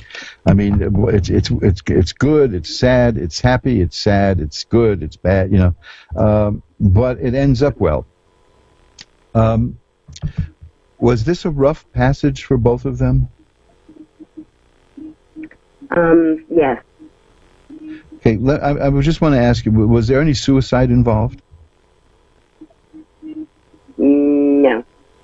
Okay, good, because sometimes with the Eight of Cups, that's what happened the last show that I did. It was the Eight of Cups told me that it was a suicide, but this is a general reading about moving, because I also have the Six of Swords, which is also about people getting from where they are to where they want to be. There's sadness in this reading, of course. The Three of Swords, which shows a heart pierced by arrows, and there's sadness involved here. But overall, what I'm seeing is the Temperance card here is the dominant card, and that tells me that the people you're asking about have found balance, and they're doing okay. You know what I mean? It's the Justice card follows the Temperance card. And those two cards together mean that a person has gotten what it is that they should have had. They're getting what they deserve, and it's good, though. I mean, sometimes people get what they deserve. It isn't so good. But this shows that these are people whose souls are in balance now. Because the reason I asked gingerly as I possibly could about suicide was that, and that's why I asked about a rough passage, because I'm seeing cards that indicate that near the end, life was very out of balance for them. But I'm seeing that balance has been restored. Pardon? I'm sorry, I couldn't hear you. My son put the music blasting. Did you say there was, what was that about passing? That it was a hard passing? Yeah, that it looked like that things were out of balance for them, and it was very difficult. This is why I asked you if they had problems in passing, because now I'm seeing the Temperance card and the Justice card, which says that balance is restored. I somehow think you're talking about my cousin and not my parents. So I don't know why. Okay. Does that sound familiar? Well, if that sounds familiar, if that's the person who's trying to get through, then we can go with that, because what I'm seeing is that life was out of balance, and it was painful. I see that near the end there was a lot of pain, but I see that is gone. And balance is restored, justice has been served, and there's like here you can't beat this card into this circumstance. It's the Ten of Swords, which means the worst is over. So I'm seeing people who had difficulties in life, great difficulties, but the difficulties are over now. It's a much different situation. There's oddly enough, I have the Ace of Rods and the Ace of Coins and the Ten of Cups, and these aces mean a new beginning. And I'm seeing people who have a chance to do things over again. And the Ten of Cups, which I had earlier in a reading, means it's supreme happiness, which is, that's a fascinating message coming from people on the other side.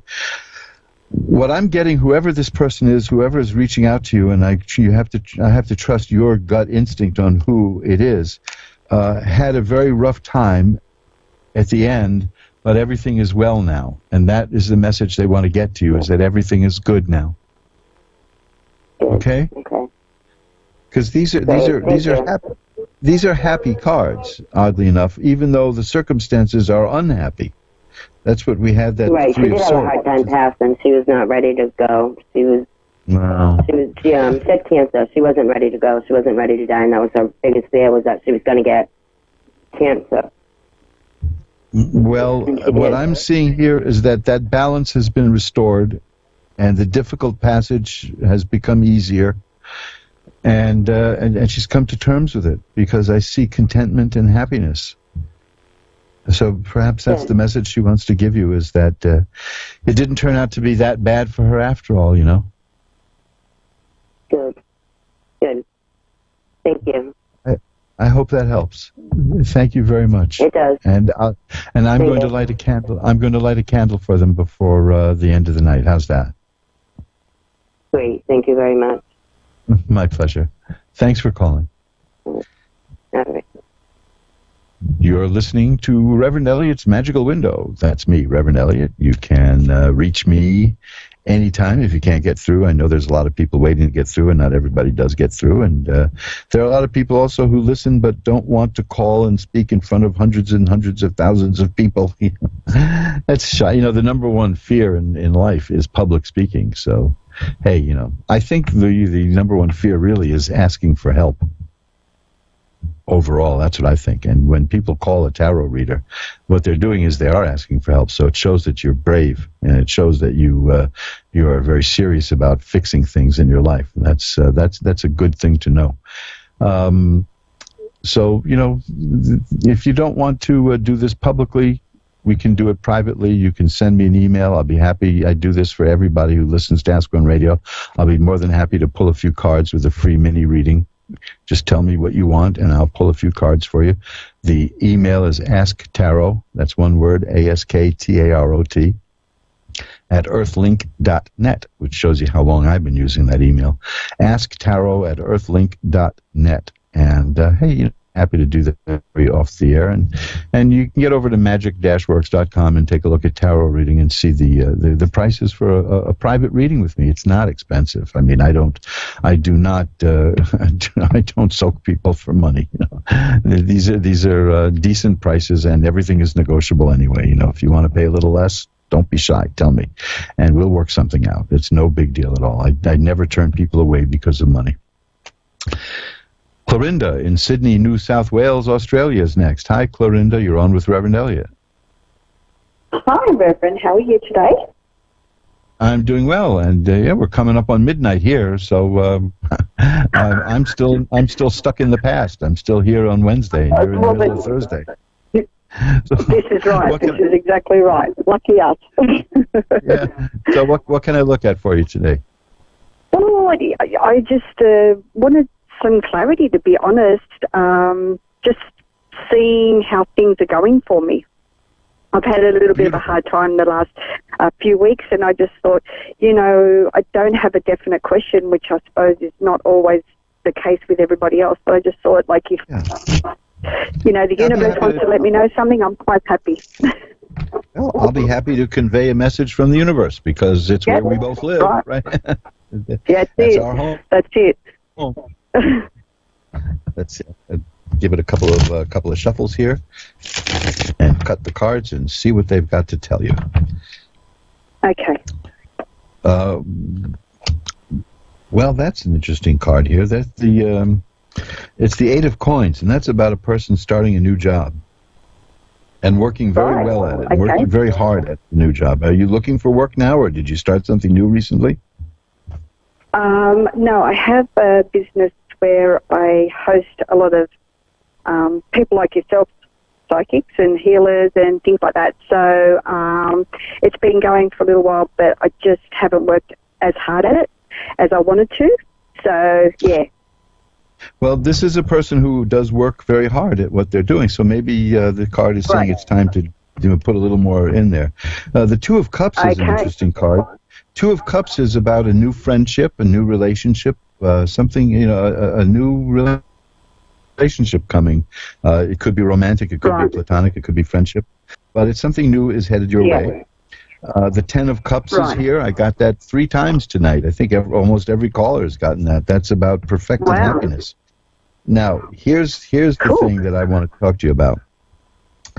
Yeah. The next card is the Lovers, and the Lovers card is really a card about having to make a decision. That you in general terms, it will refer to making a decision between the sacred and the profane. But that's a little too lofty for me. You know, it's like a fork in the road. There are 2 ways you can go, and you're going to be called upon to make a decision. The High Priestess is here, which tells me that you're a very intuitive person, and you're going to go with your feelings. But there's a card here that I find troubling, and that is the Five of Swords, and that is about plans that don't work out. Have you had plans that just didn't work out recently? Yeah, I had to move back over the last few years back to Sydney, where I used to live in Queensland, and to be with my dad, and then he passed away, and yeah, we're looking after my mum now. Just things didn't work out the way I would like, but it doesn't matter. I've accepted it, and I just move on, sort of thing, you know.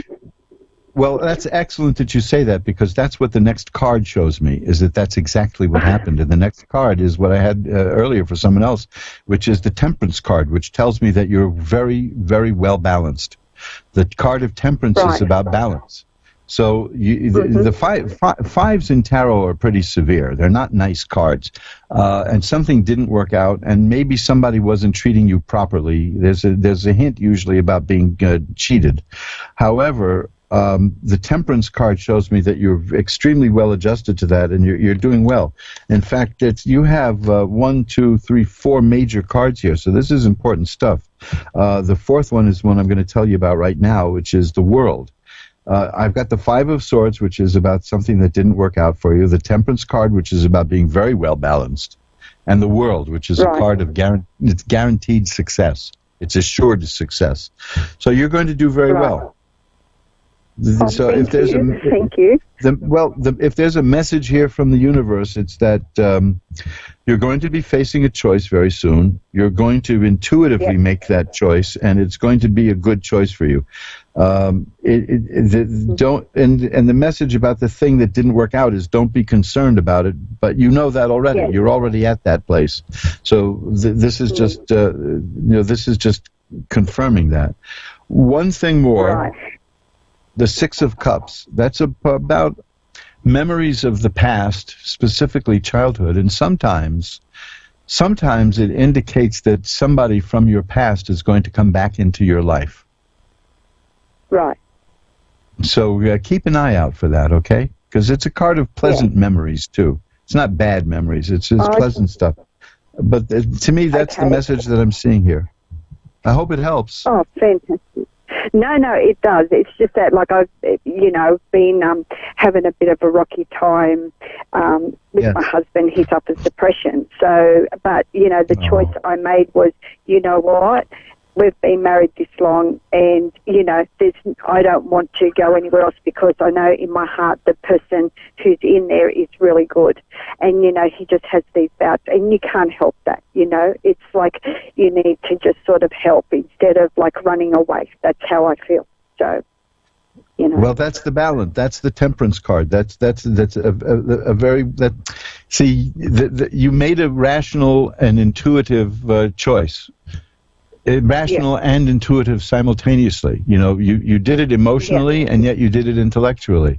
And the High Priestess shows me that you're a very sensitive person, and maybe even have psychic abilities yourself, which I'm sure you know about. And the main thing is that sense of balance. Here's another card, and this is you. This is the Magician card. The Magician is the person who has all the tools and can get the job done and takes power from above and brings it down here on Earth. So you're a very resourceful person, and you'll get through. I think you're going to be fine no matter what you do, because you know deeper. There's more to life than ambition. That's I'm getting the sense that you know that.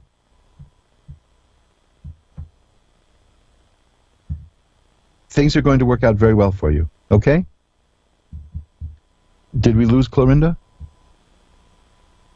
Well, that's what happens when you talk to the future, where it's Thursday afternoon there. But Clorinda, if you're still listening and you can hear me perchance, remember that this show will be at the Ask One Radio archive, and you can listen to the whole reading again. But things are going to be very well for you. Things are going to go very well for you. I'm going to shuffle them up again, and let's get back. Now we're going to jump to Minnesota. We're going to talk to Brian in Farmington. Hi, Brian. You're on with Reverend Elliot. How you doing? Good. How are you? Not too bad. Well, let's see if we can make that a little better. What can I look at for you? Just in general, just see what might happen in my life in the near future. You see what the path of your life is? You said I didn't quite hear that. It broke up a little. What the near future is going to be like. Oh, okay. That's the kind of reading I like. Just a general thing. I'm going to shuffle them up again, if I can do this without being completely clumsy. I'm a real klutz, That's I'm a first. I once shut the refrigerator door without taking my head out of it, So I actually slammed the refrigerator door on myself once. So that's world class. Yeah, faint from hunger, right? So let's see what we get here.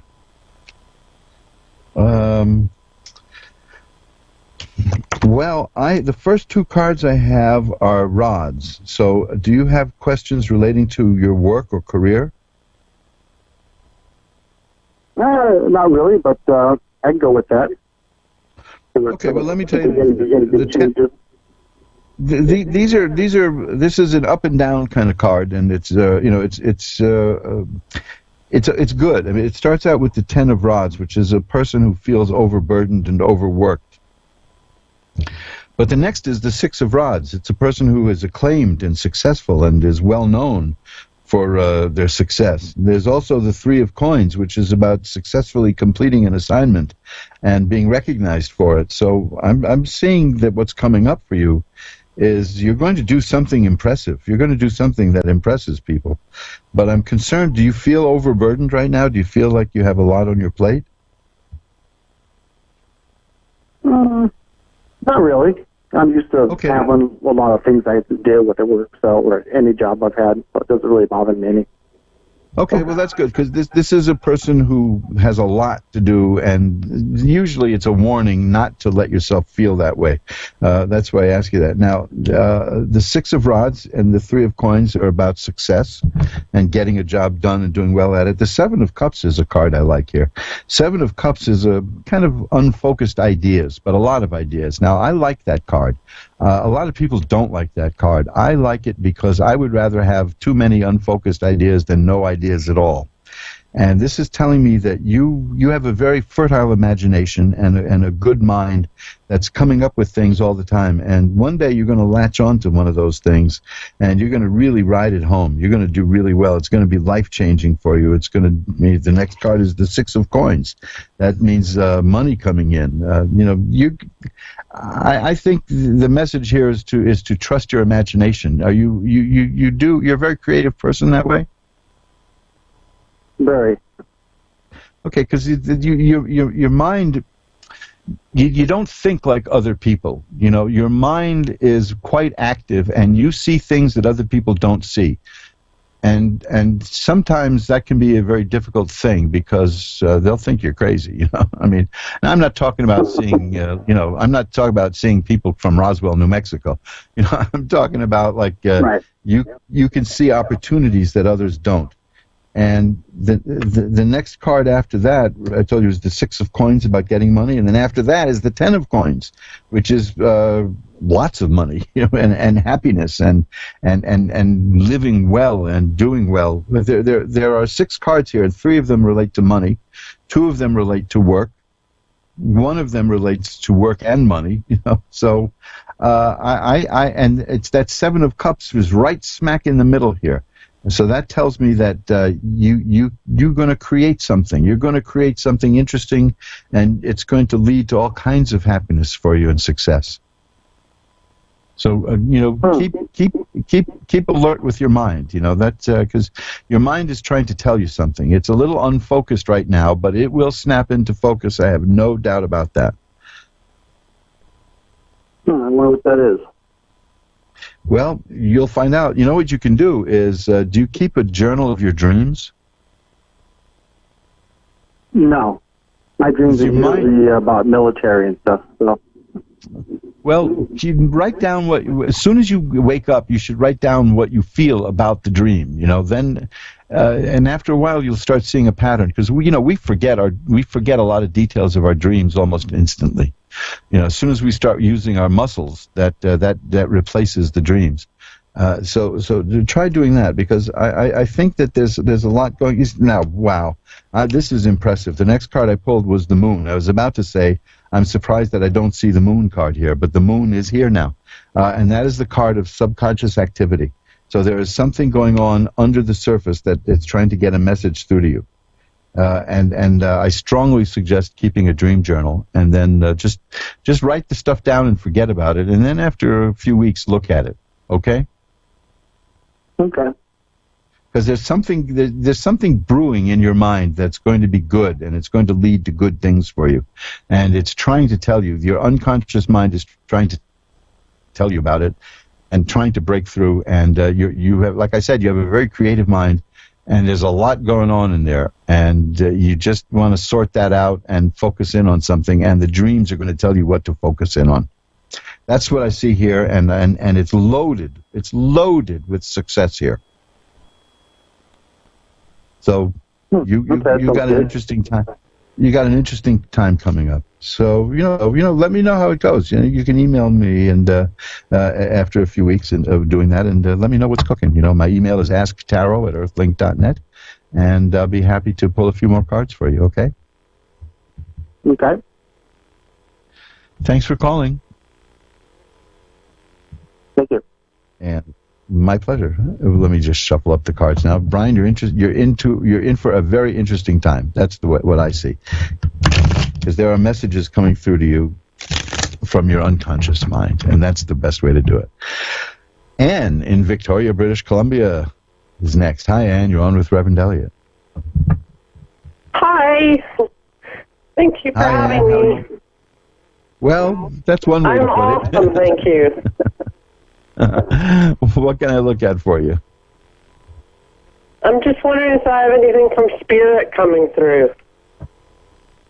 Okay, let's take a look. I'll shuffle them up again. Thank you. Yeah, nothing like shuffling cards on a humid day. Let's see what we get here. Well, I think you're going to have somebody guide you. Maybe it's a spirit guide because you ask about spirit, but the card I have is the Hermit. And regular listeners to this show will know that Hermit card almost never comes up when I do a reading. And yet it's here. That's about a person who is going to guide you. The Hermit is a card. Some people try to make it sound like it's the virtue of prudence. But they only like to do that because there is no card, particularly in the tarot deck, that represents prudence, and they say, well, let's make that one it. But it really is about, in my way of thinking, a person who will guide you. A mentor will appear. Somebody will arise who will help lead you to getting to where you want to go. Oh, and that's so good to hear. The next card after that is also a major card. In fact, I pulled 3 cards here. The Hermit is the first one. That's a major card. There's only 22 of those in the deck, and you got 3 of them now. The Tower struck by lightning. The Tower tells me that after you find this person who will mentor you, and it could be an actual person, or it could be a spirit guide. It could be someone in your dreams. You know, we don't have time in these short readings to go into that. You know, in a longer reading, I could do that. But it's going to really change your life, and suddenly. That's the Tower struck by lightning. That means the shaking up of everything in your life. Now, that can be good or bad, but I'll tell you why I'm telling you it's good. Because the next card is the Fool.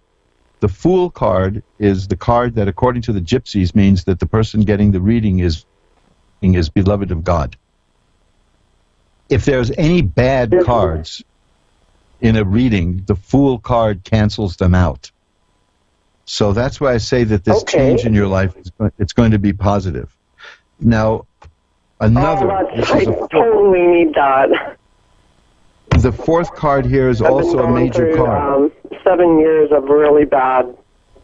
Man, a lot of bad things happening in my life. Well, I've only got a few minutes left, but let me tell you what the next 2 cards are because it figures right into that. The World, which the Gypsies call assured success, and Judgment, which is the last judgment, which a lot of tarot decks, shows a trumpet being blown and people coming up out of the grave. Now, that is not literally the last. That just means a renewal. That means a new you. That means a rebirth is coming your way. Oh, that's wonderful to hear. Now, the one card here that you have, and now I'm going to leave it with this, which is not a major card. It's the 8 of Cups. And that came up earlier for somebody, and I'll tell you what the meaning of that is in this context. The 8 of Cups is a person who abandons things that are not working for her and goes to things that are working. So you're going to ditch the things in your life that are not working for you. You're going to have a whole new existence. You're going to have a whole new life. You're going to have somebody who leads you there, the Hermit card. The Tower says there's abrupt, sudden changes in your life coming. The Fool says the changes are for the good.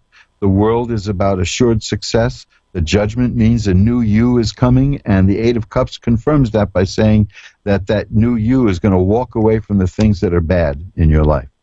And that could be people, that could be situations, that could be all. You don't have to even talk about it with us, because you know what it is in your life that you want to change. A lot of death. Yeah, well, it's going to change. And I always look for signs from my son. Well, this could be a very good message. You know, this is important because it's showing that good things are coming your way. And the first thing you asked was about spirit. Thank you.